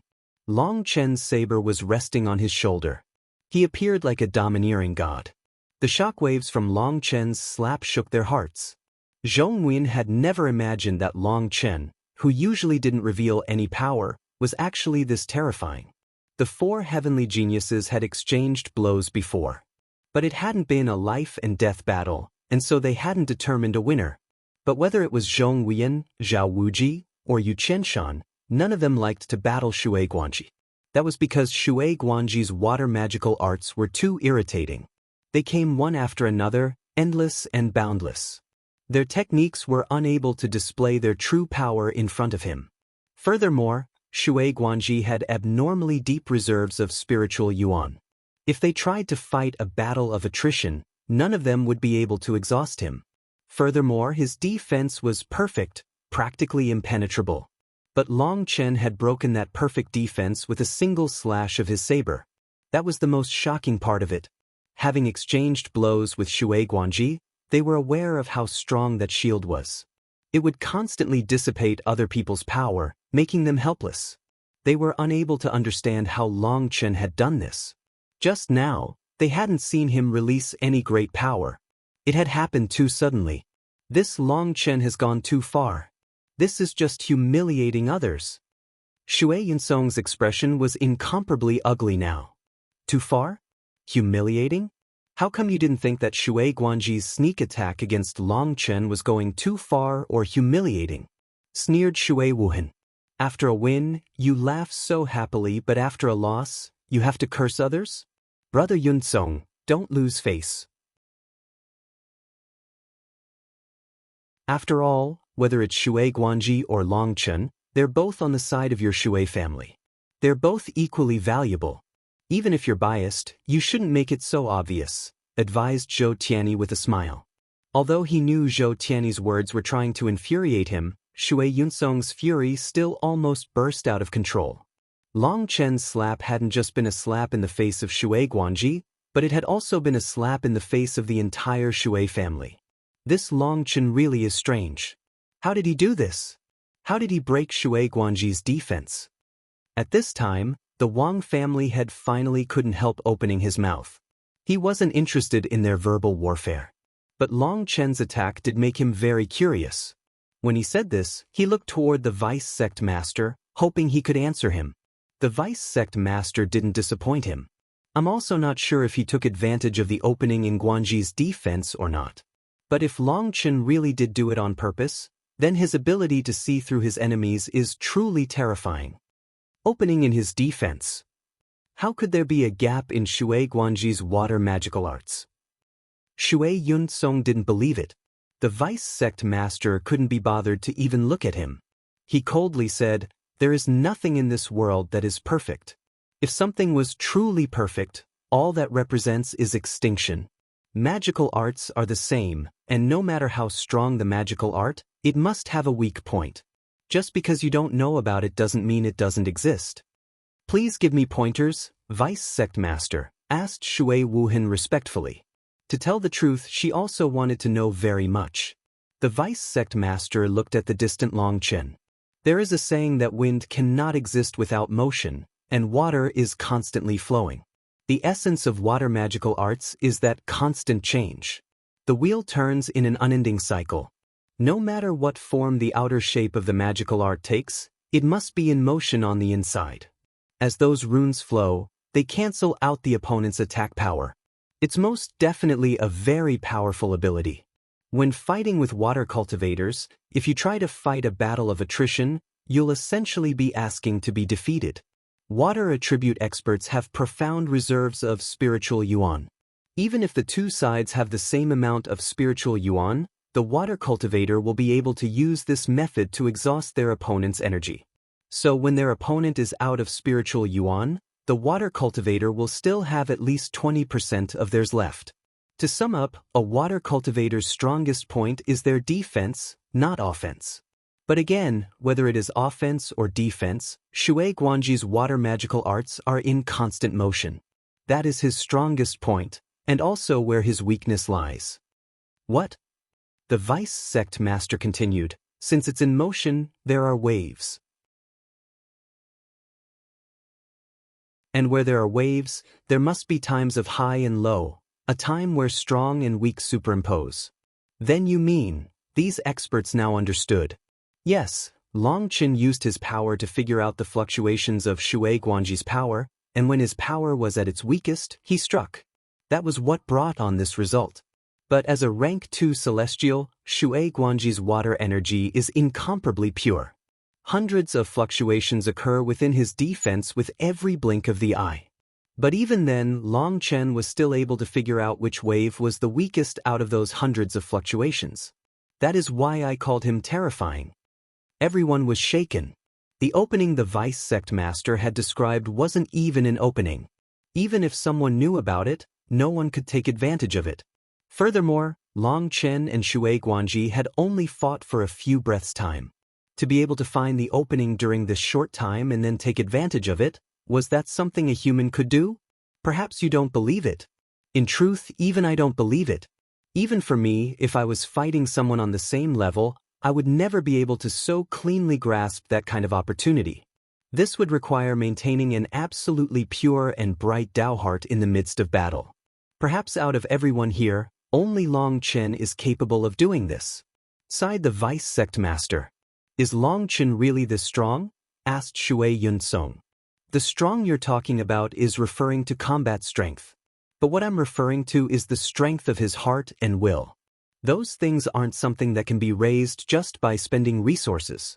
It is something forged through walking on the line between life and death over and over again. Perhaps in terms of combat strength, Long Chen might be weaker than some people here. But when it comes to the determination of his heart and the strength of his will, everyone here, including me, is unable to get even close to his level. Everyone was shocked. It was completely unexpected for the Vice Sect Master to have such a high opinion of Long Chen. He actually said that even he was not his equal. That was raising his status a bit too much, wasn't it? The Vice Sect Master continued, maybe not all of you know this, but yesterday, I went through all the information available about Long Chen. Only then did I come to understand his past. He was just an ordinary child. His talent, his background, the amount of resources he could get, they were all terrible. But all he focused on was getting stronger. He had nothing to gamble with. So in order to get stronger, the only thing he could do was gamble with his life. He created countless miracles on his path by risking his life. Perhaps even the heavens have been convinced by him, and as he got stronger, he managed to grab hold of more opportunities. But remember, opportunities are only obtained by those who have the power to grasp them. The weak are unable to even grab hold of the opportunities they are given. If the weak try to forcibly grasp those opportunities, they'll just end up tossing their lives away. Compared to Long Chen, we lack that bravery to risk our lives. Of course, there's a reason for that. We don't need to risk our lives. We have so much and we can obtain anything that we want. But if Long Chen wants to obtain something, he'll have to put in 10 times, or perhaps even 100 times the effort compared to others. Furthermore, he'll be in danger of losing his life. Such a person doesn't need talent. As long as he wants to live, he'll constantly get stronger. Hearing this, everyone couldn't help being deeply moved and impressed. They had heard of Long Chen, but they had always thought that the only reason he had his current accomplishments was luck. But now their opinions of him completely changed. Many people were lost in thought. Most of the experts here were all stuck in a bottleneck. They had tried attacking a higher realm multiple times, only to fail every time. They had already lost their confidence and drive. Continuously attacking a bottleneck was something that became more dangerous with each attempt. A person could easily be afflicted by a heart devil and die. In their hearts, They were already afraid. They were afraid of death. They were experts, and they were reluctant to lose everything they had. But the vice sect master's words were like an alarm bell. Were they really planning on waiting until they reached the end of their lifespans? There were still many people here who were comparatively young. They still had a chance of advancing to a higher realm. However, they had lost the Dao heart that a martial artist required. Shui Guanji's moving. Suddenly, a cry rang out. Shui Guanji let out a furious roar, killing intent exploding off of him. He shot forward. He was enraged. This was a kind of humiliation, a kind of completely intolerable humiliation. He wanted to tear Long Chen to pieces. His killing intent was suffocating. Everyone hastily got out of Shui Guanji's way, afraid he would slaughter them. Long Chen. Shui Guanji's heavenly Dao runes suddenly condensed into a pair of huge wings on his back. He charged directly into the storm zone.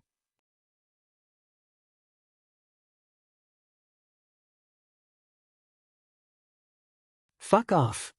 Shui Guanji had only just taken a step into the storm zone when a huge saber image carried by the current struck him. Boom. Shui Guanji had yet to stabilize himself in the storm zone when he once more shot back like a shooting star. This time, he was even faster than last time because Long Chen had taken advantage of the situation. He had merged the current's power with his saber chi, and he didn't give Shui Guanji any opportunity. Idiot, let me just say that with me here, don't even think about getting in. Long Chen's voice resounded throughout the whole region. Everyone's hearts shook. Perhaps Long Chen was about to make Shui Guanji regret his actions. Too contemptible, roared Shui Yunsong. With the storm zone's power backing him, Long Chen had placed himself in an invincible position. Shui Guanji had no chance. Long Chen, you are courting death. Boom. Shui Guanji had just charged into the storm zone when Long Chen once more sent him flying. There was no way around this. The storm zone was already extremely terrifying. Anyone who charged in would encounter an exceedingly terrifying pressure, and it would require their full strength to resist. Long Chen was aware of that, and so he had immediately taken this advantage. When he combined his attacks with the current here, Shui Guanji was powerless. This water pipe should now understand how amazing our boss is. To have plotted against him, I really admire his courage. Laughed Guo Ran upon seeing the seventh time Shui Guanji was miserably blown back. The other Dragonblood warriors also couldn't help but clench their fists. Previously, Shui Guanji had targeted Long Chen. It was truly refreshing to see Long Chen suppress him like this. Tang Wan'er and Meng Qi were also watching. Meng Qi shook her head. Shui Guanji really is unlucky. He could have provoked anyone, but he decided to provoke Long Chen. Tang Wan'er hatefully said, he deserves it. Even Zhao Wuji didn't do anything, but he actually sneak attacked him. He should be crushed. On the seventh time, Long Chen's power was even greater, resulting in Shui Guanji vomiting blood. His hair was a complete mess, and his expression was sinister. He seemed like a berserk magical beast. He might be furious, but there was nothing he could do.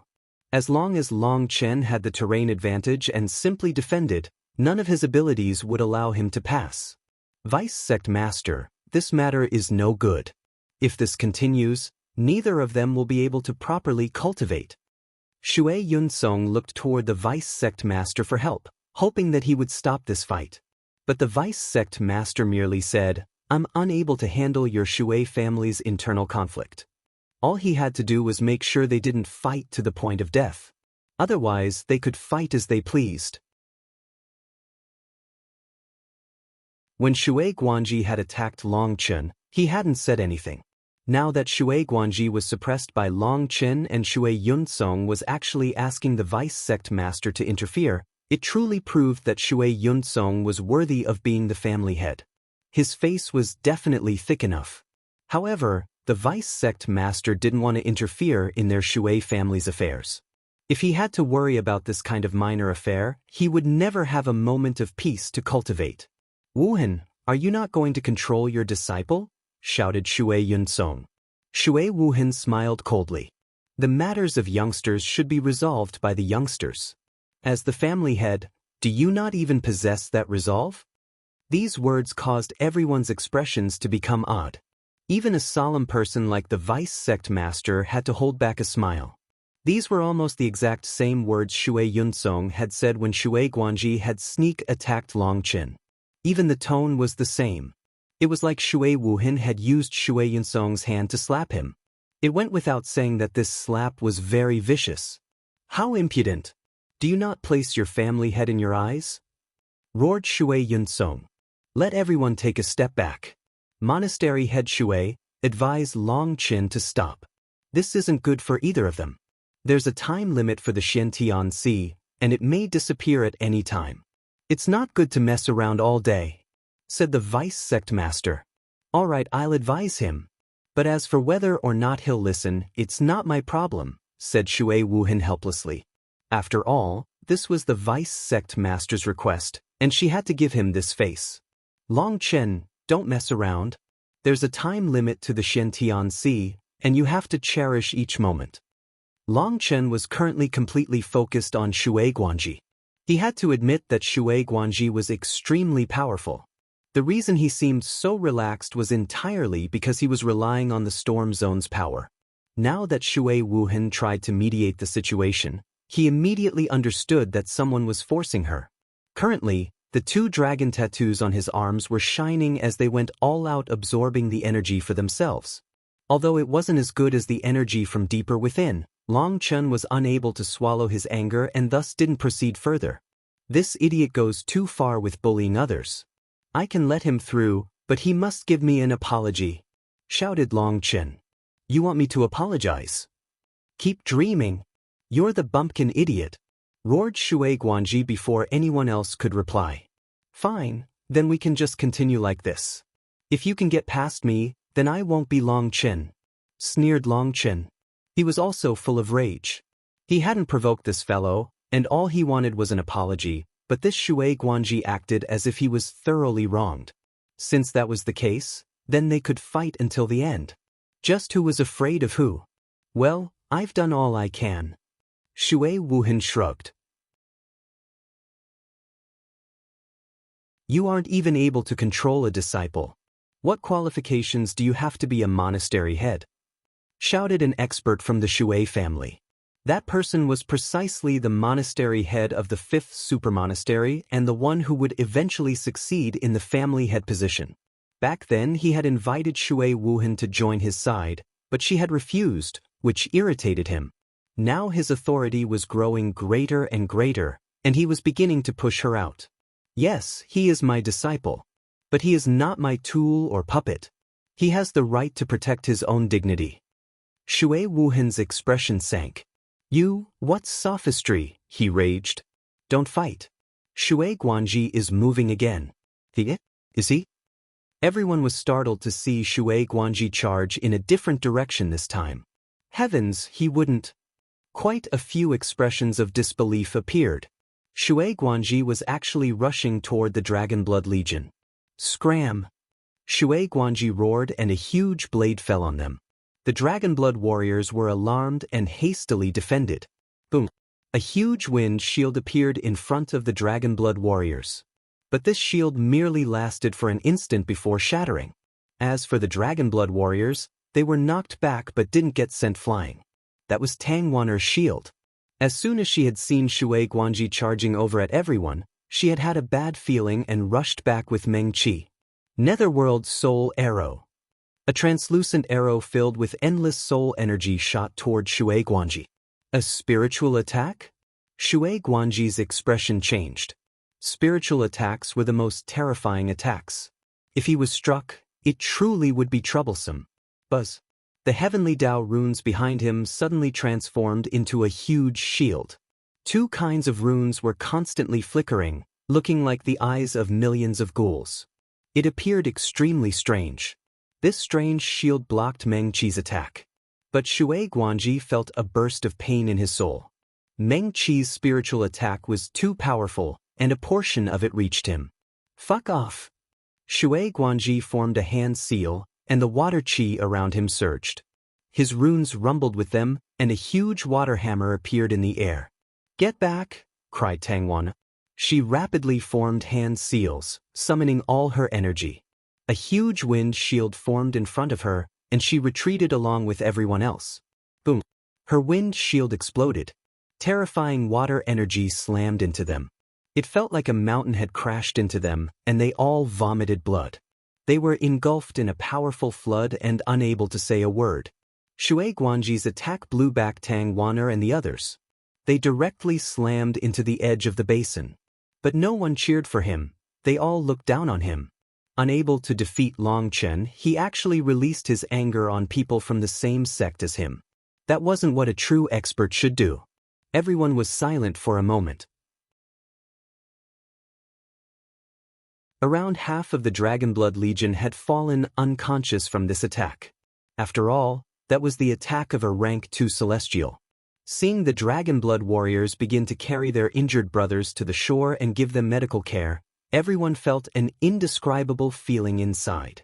Each of the Dragonblood warriors was worthy of respect, but now they had been humiliated like this.